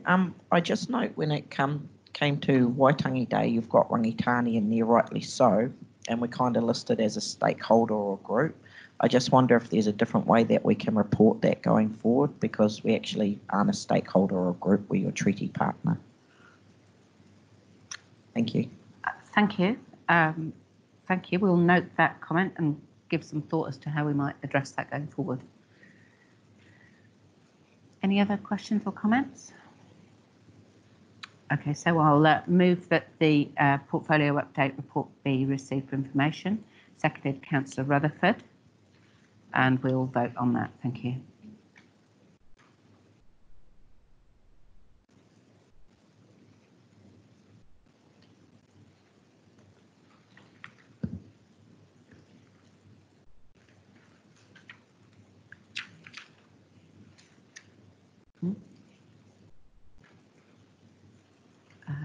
Danielle, have you voted?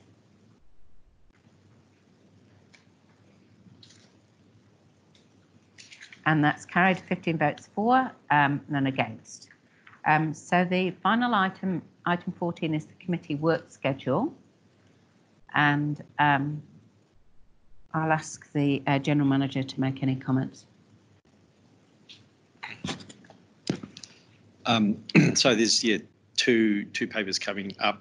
So the August, we've got the feasibility of introducing a companion card for those with permanent disabilities. So work on that is underway, and we're on track for delivering that report in August. And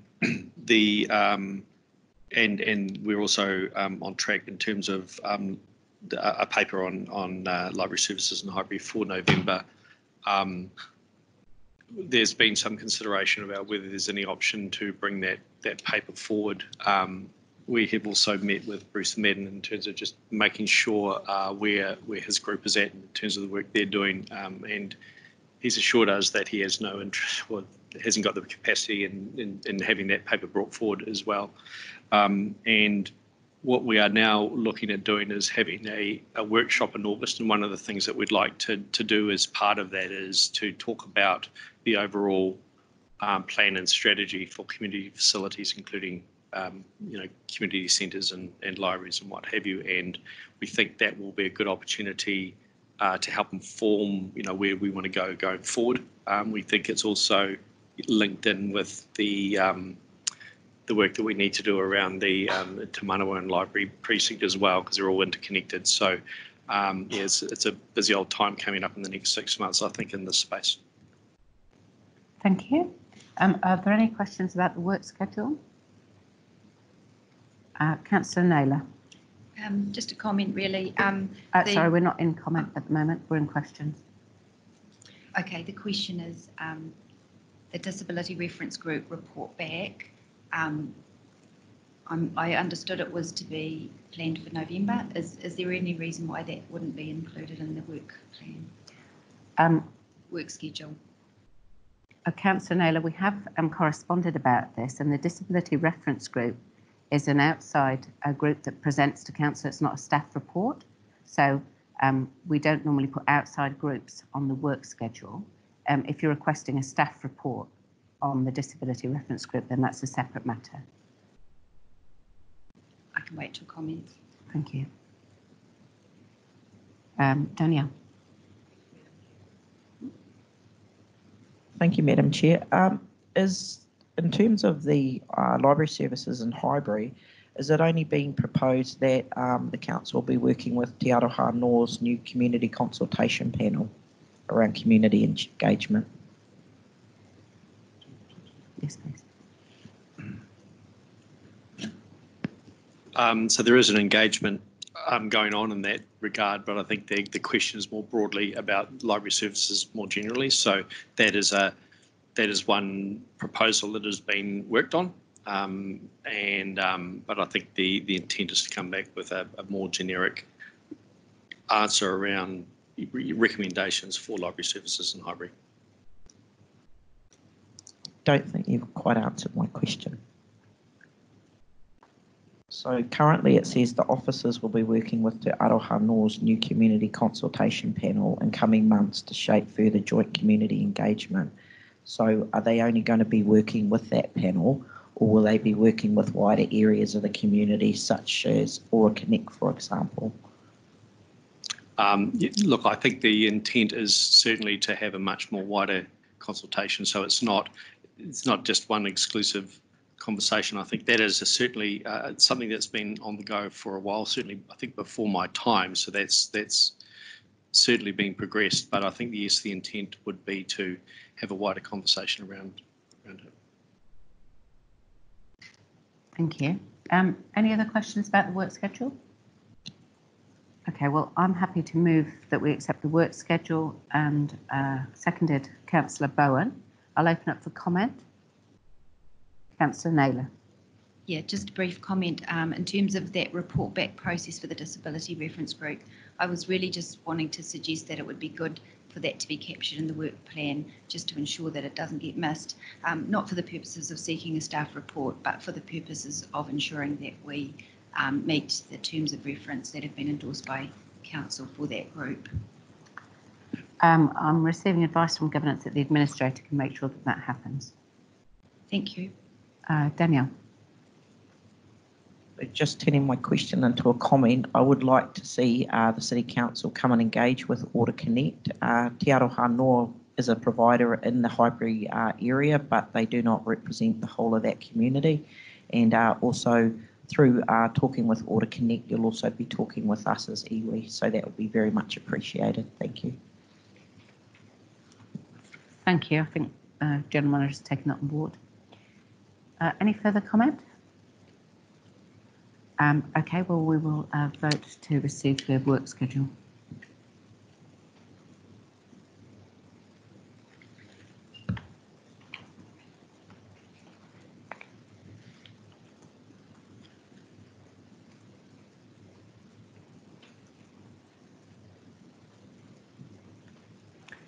That is passed, 15 votes to 0. That brings us to the end of the meeting. Nō reira, ina mana, ina rea, ngā mihi nui kia koutou, tēnā koutou, tēnā koutou, tēnā koutou katoa.